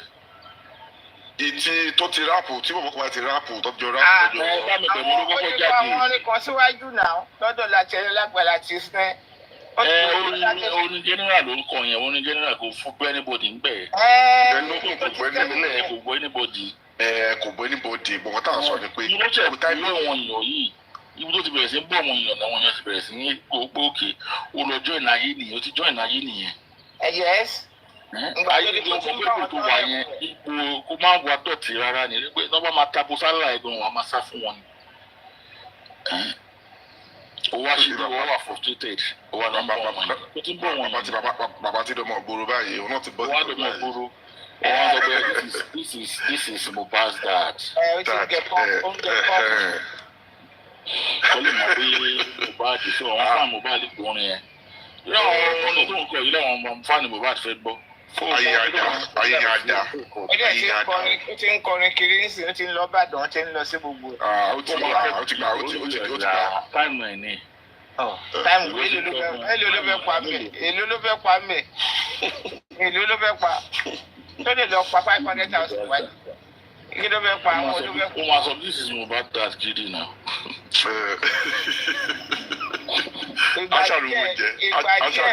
Ìgbà díẹ̀ ni mo fún awọlé akó gbogbo ẹ̀ wọlé lọ́mọ ẹ̀kọ́ yẹ kó máa ta gbogbo instrument.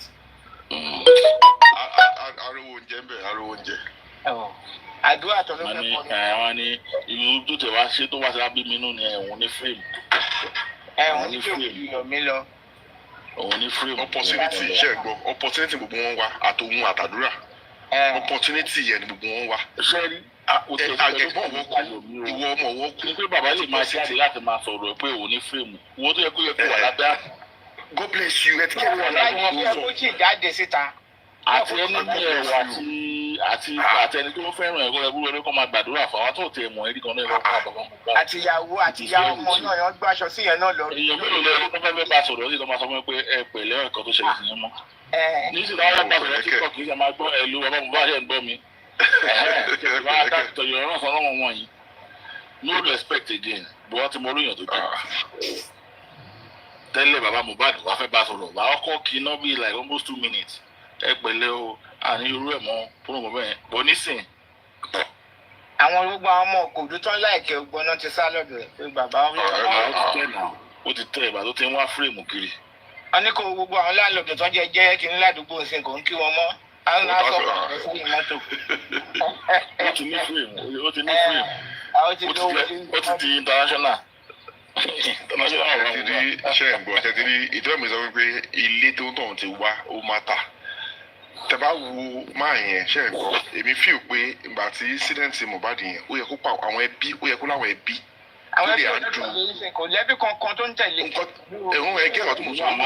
àmọ́ akéwìn kan báyìí nìkan ló ń lò mọ̀ nígbà yẹn. lẹ́kìtì lásìkìtì.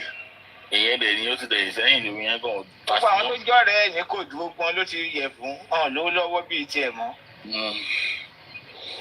èmi ò tẹ̀sán pọ́ rẹ̀ kó àzẹ̀ à fámìlì ẹ̀ gangan. èmi ò rí fámìlì kankan pẹ̀lú ẹ̀ fámìlì wo ló tó ẹ kó ní fámìlì tó ṣe kí ni ọtí ní pé wọlé pé gbogbo yìí tó ń ṣe yìí kò yẹ kó. inú lẹ́kìtì there was a time when I interview àwọn ẹbí lẹ́kìtì náà.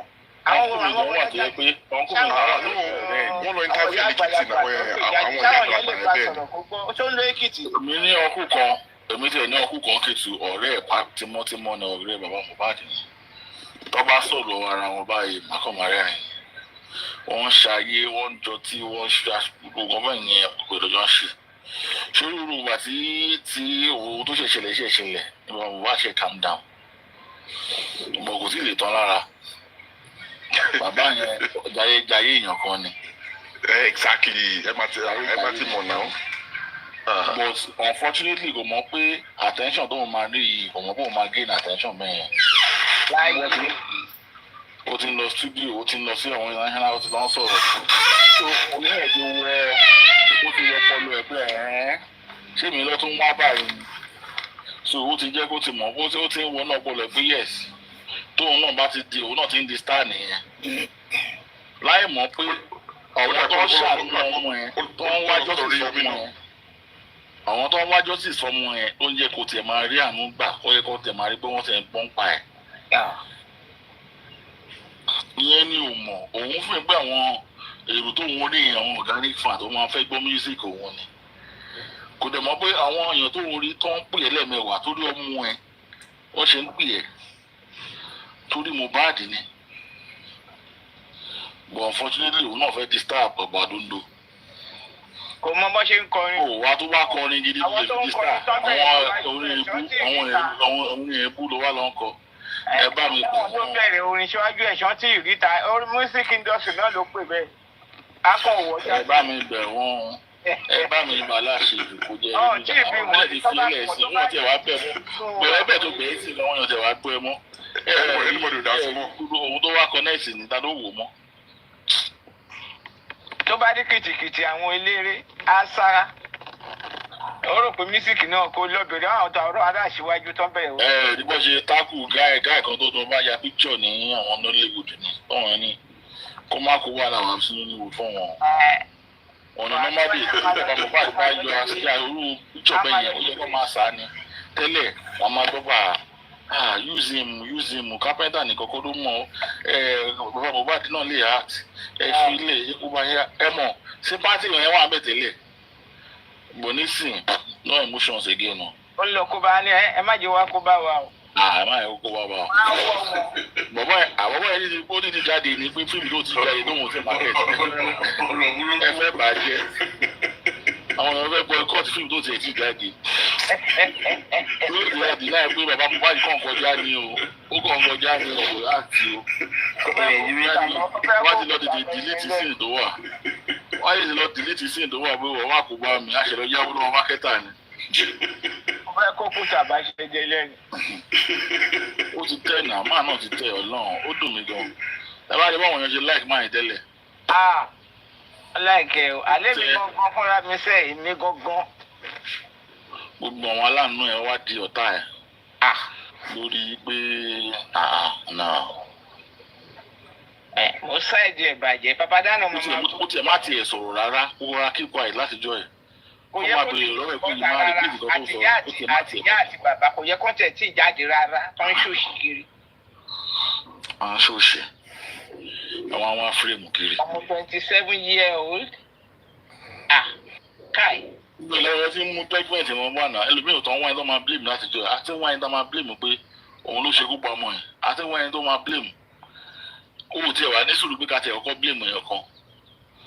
Ìwọ̀n wá ń jáde wọ́n ń búyàn. Wọ́n wá lè jáde láti máa búyàn. Tó ṣe lè mẹ́nu búyàn ẹ̀ wọ́n lè bu ẹnìyẹn náà. Wọ́n fọ ọmọ ẹ̀ pawó. Ọmọ 27-year-old kú lọ́wọ́ yìí. Ọmọ ológo. Wọ́n lè rírú ẹ̀ mọ́ láyé inú ẹbí wọn yẹn. Wọ́n ti rẹ̀ rí. Àdúrà àwọn náà. Wọ́n ti rẹ̀ rí. Àdúrà yẹn kọ́ ni. Wọ́n ní wo nìyẹn ká iṣẹ́ lọ school nílé ìfẹ́ kọ́ ni. Primary school. Yóò ti ẹ̀ sọ̀rọ̀ kó ti ẹ̀ dá ṣákálẹ̀ nù. Ẹni tó lè sọ̀rọ̀ ẹnu ẹ̀tọ́. Mo ṣe rí nítorí yẹn kí ìpè láti jọ́ táwọn ẹ̀kú sọ̀rọ̀ ni. Then ṣe ti ọba rántí ọba tí kìí ṣe ẹ̀kọ́ bẹ̀rẹ̀ tó ní àṣìbàdúrà máa lé ẹ̀yẹ kó sọ̀rọ̀ sí ọ̀rọ̀ ẹ̀ ní is not that audible. Wọ́n tún sọ lórí tẹlifíṣàn pé ẹ̀jẹ̀ boy come now is it not how old is he? Wọ́n ní àwọn ẹ̀kọ́ kó lè sọ̀rọ̀ náà wọ́n ní ó ní gbèdéjà láti kékeré kìíní kan ṣe wọ́n ní òkè.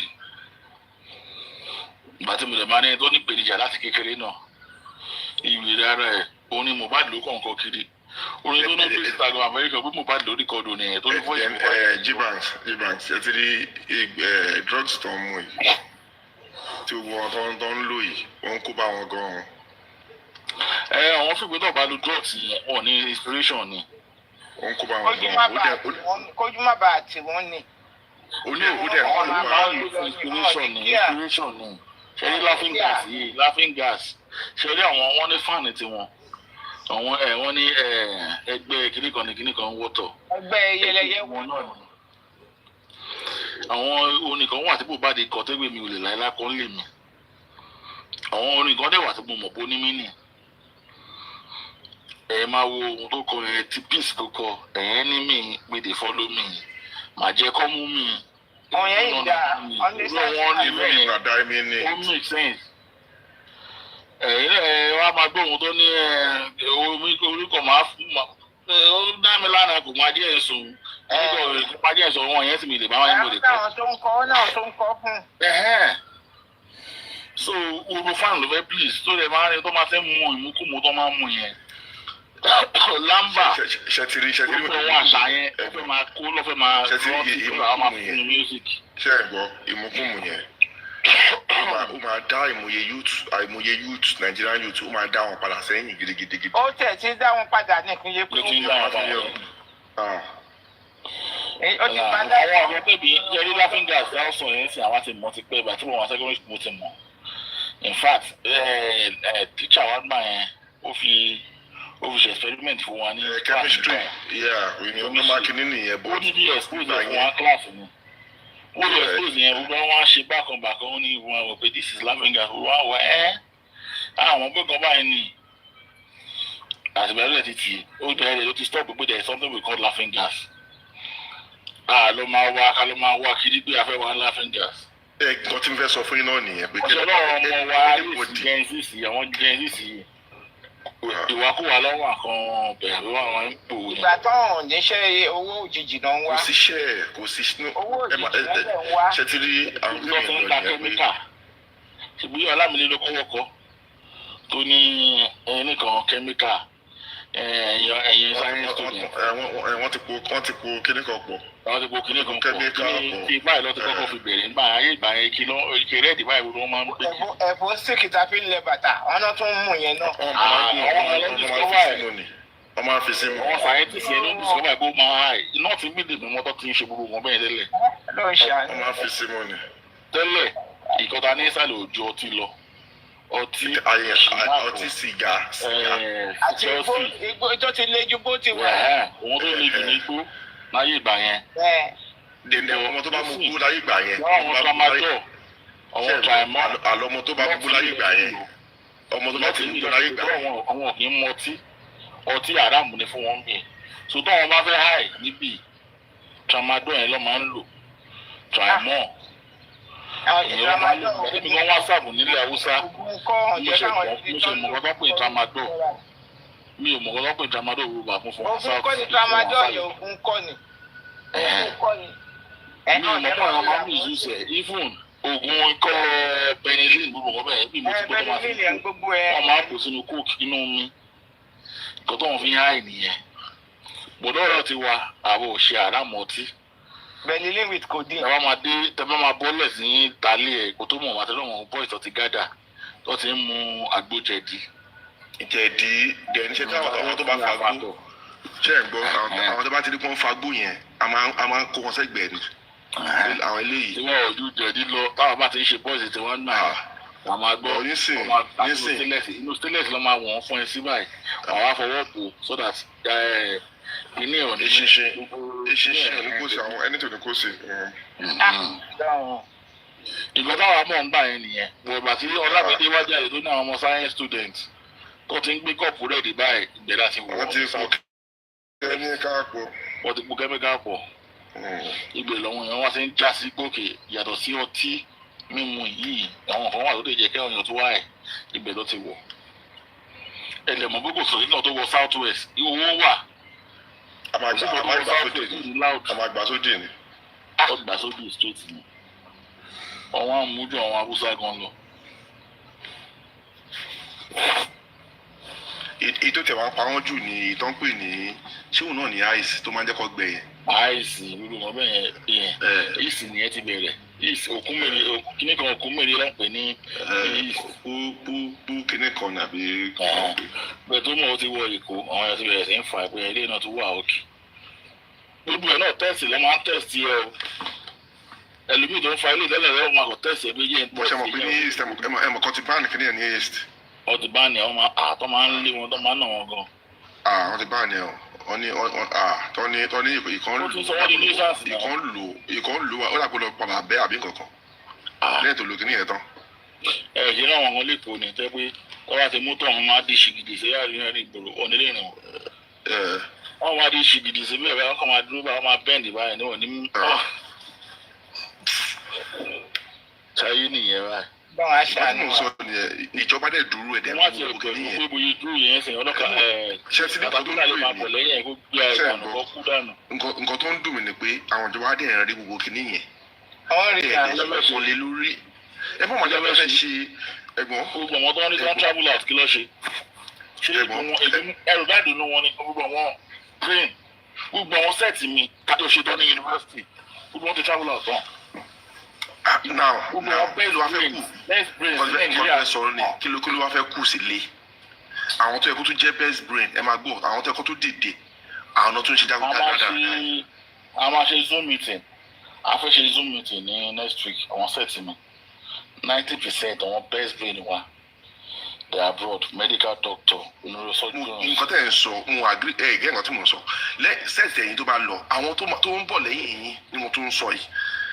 àwọn ọ̀rọ̀ lẹ́nu àwọn best brain lẹ́nu ẹ̀yìn lẹ́nu bọ̀dù tó bóyá ń parí sábìsì ẹ̀ báyìí nǹkan tó ń rò ní let's limit this country. kí ni ẹ sọ yìí. àwọn school gan bàjẹ́ sí higher institution ń bàjẹ́ sí. school everybody ń gbà lọ́sìn masters everybody fi ń já kúrò country. àwọn atadúró gan tí kò wáyé parí ṣe kínní ni èmi àwọn àǹdí ni ọmọ ni. táwọn aṣáájú. Apádé àná. Ìlú gbà yẹn ni. Wọ́n bẹ̀ mí gbà yẹn ni pé leave go. What are you still doing in that country? Àwọn tó sì bí. Ṣebí òun là ń sọ sí ṣé dájú additional náà sọ pé ọlọ́run àbáwá ọlọ́run. Àbí? No, àwọn gan ẹbí lọ́wọ́ pé kí làwọn ṣé àwọn gan wọn ti dàgbà kan tó lọ ni. Ọ̀rọ̀ náà kọ́ leléyìí o. Náà kọ́ leléyìí o. Àwọn ọmọ tó gbé at the age of 25, 26 wọ́n ń parí university tó báyìí what are you still doing? ayé ìgbà tí ń ṣe NYSC lọ́wọ́ ti ń tò ìwé wọn. Wọ́n ti wá Google, wọ́n ti wá yunifásitì táwọn máa fi lọ ṣe masters wọn. irú mi yẹn sọ ọmọ ọdún mọ́kànlá ló ti wà ní títì ọmọ ọdún mọ́kànlá ṣẹ́yìn eléyìí ó lóbi. Best brains have left this country. Best brains. Wọ́n ní best brains. nǹkan táwọn ẹ̀dọ́ tẹ̀ tí wọ́n advice ni pé wọ́n ní bó jẹ́ ní African country kọ́kọ́ kúrò lé yẹn kó kúrò Nàìjíríà yẹn náà kó lọ ṣe bó jẹ́ masters. Everybody has the opportunity now. When I say best brains, these are people that, regardless of anywhere they want, even Cambridge, where my bound. Sure, you understand what I'm trying to say? Yeah, I understand. Or just putting in their results here and what's any requirement over fair, they will give them admission. Owó tó bá lóbi tó bá ní owó àti lọ yẹn nìkan ló máa ń delay. Gbogbo wọn dẹ̀ ní ìṣe tó mọ̀ wọ́n máa ti ṣe 2 years 1 year 2 years báyìí wọ́n ti já lọ. Àwọn kan níbi kan sọ ni pé àwọn youth yẹn ṣe ń gbọ́ tó yẹ kí ẹ mọ̀ pé láyé ìgbà yẹn ẹ tó máa ń fa sìgá ó máa lọ ń sápamọ́ fa sìgá. Yes. Ó máa sápamọ́ ni. Ẹ lè mú lójú títì kẹ máa mú lójú títì àwọn Haúsá ló máa mú bẹ́ẹ̀. O lè mú lójú ìyá o lè mú lójú bàbá ẹ o lè mú lójú. Àní ẹ máa gbọ́ aláwọ̀ Haúsá ló máa ń fa sìgá lórí títì láyé ìgbà yẹn. Ìwọ tó bá jẹ́ ọmọ Yorùbá wà lọ sápamọ́ ni. Láyé ìsìn ìgbà tí mo lọ lé láàsì láyé ìsìn wọ́n fọ bàbá àti ìyá gan lójó ń fà àti ọmọ. Wọ́n tẹ̀ tó wá ṣe ṣọ́ọ̀bù ẹ̀ gan ni àwọn lọ́tún wá ń tà á sí ìgbà tó ọ̀dí ṣe mọ́ irin ni bàbá ń tà tẹ́lẹ̀ ìgbà tí ṣọ́ọ̀bù irin ọlọ́mọ ni bàbá ti bẹ̀rẹ̀ sí ń ta ṣẹ́pẹ̀ tó bẹ̀rẹ̀ sí ń pa action bitter. Irinṣẹ́ àwọn bọ́ẹ̀sì nìyẹn. Kíni èdè rí ṣé kíni ẹ̀ mọ̀ kó máa ń pààyàn. Mi ì fara fún yín o ẹ tó bá ti ń mu àwọn fẹnujá ẹ jù tó bá ṣọ́ra kídìní ẹ̀ sára ni. Dọ́wọ́n máa ń mọ̀ báyìí. Ẹlòmíì àbí sí oríṣi mẹ́ta pọ̀. Ó máa ń tó táìmù yẹn tọ́jú máa ń rí aláìsí pé ìṣẹ̀lẹ̀. Àwọn tí ẹ gbé bọ́yẹ̀ wà ikú òjò wọn lẹ́nu wá ní àwọ̀ ti lọ ni. Ó lọ́kọ̀ àti àwọn kan. Àìmọye dídí ti padà nínú wọn tó mọ̀ tí mo mọ̀ dá pé ọkọ̀ kú. Akọ́kọ́ máa gbẹ ẹ̀gìn, akọ́kọ́ máa gbẹ. Àwọn máa gbẹ ni. Eléyìí tí. Gbogbo mọ̀ wọ́n ní Ọlọ́run ló mú wọn, Ọlọ́run náà ló gbà. Àwọn tó máa mú tọ̀ ní jẹun gidi. Ẹni tó bá mú nǹkan bẹ́ẹ̀ yá máa lo oògùn. Ń bo àwọn kan tó rò. Wọ́n mú láyé as important bẹ́ẹ̀ ṣe mú. Bó tiẹ̀ sùn wọ́n jí gan, ó ti tó wọn. Ọ̀tọ̀ yìí sẹ́yìn. Àwọn ọmọ kéékèèké ẹ̀rí ẹ̀ tó yìí young as at 40 ó ti kú ògógóró ló pa àtòun àti ìyàwó ẹ̀dẹ̀bí mọ́lẹ̀ ògógóró yìí ni fẹnujá yìí ni. Àwọn ọmọ tí wọ́n bílẹ̀ kí ni àǹfààní fáwọn èèyàn ní kí ni possibility fáwọn èèyàn ní SARS. Àwọn ọmọ 14 years tó bẹ̀rẹ̀ sí ń dóko. Àwọn ìjọba òun sọ ti mú mi yìí ní 11 years old ló ti wà ń ta. Wọ́n ti jáde ní tiwọn. Wọ́n máa bèèrè lọ́wọ́ ní Sarah kí ló ń ṣe ń ta kí ló ń ṣe ń ta náà yẹn. Àná òun dúró de boyfriend òun ni. Boyfriend ní ọdún mélòó. Ó dẹ̀ ló.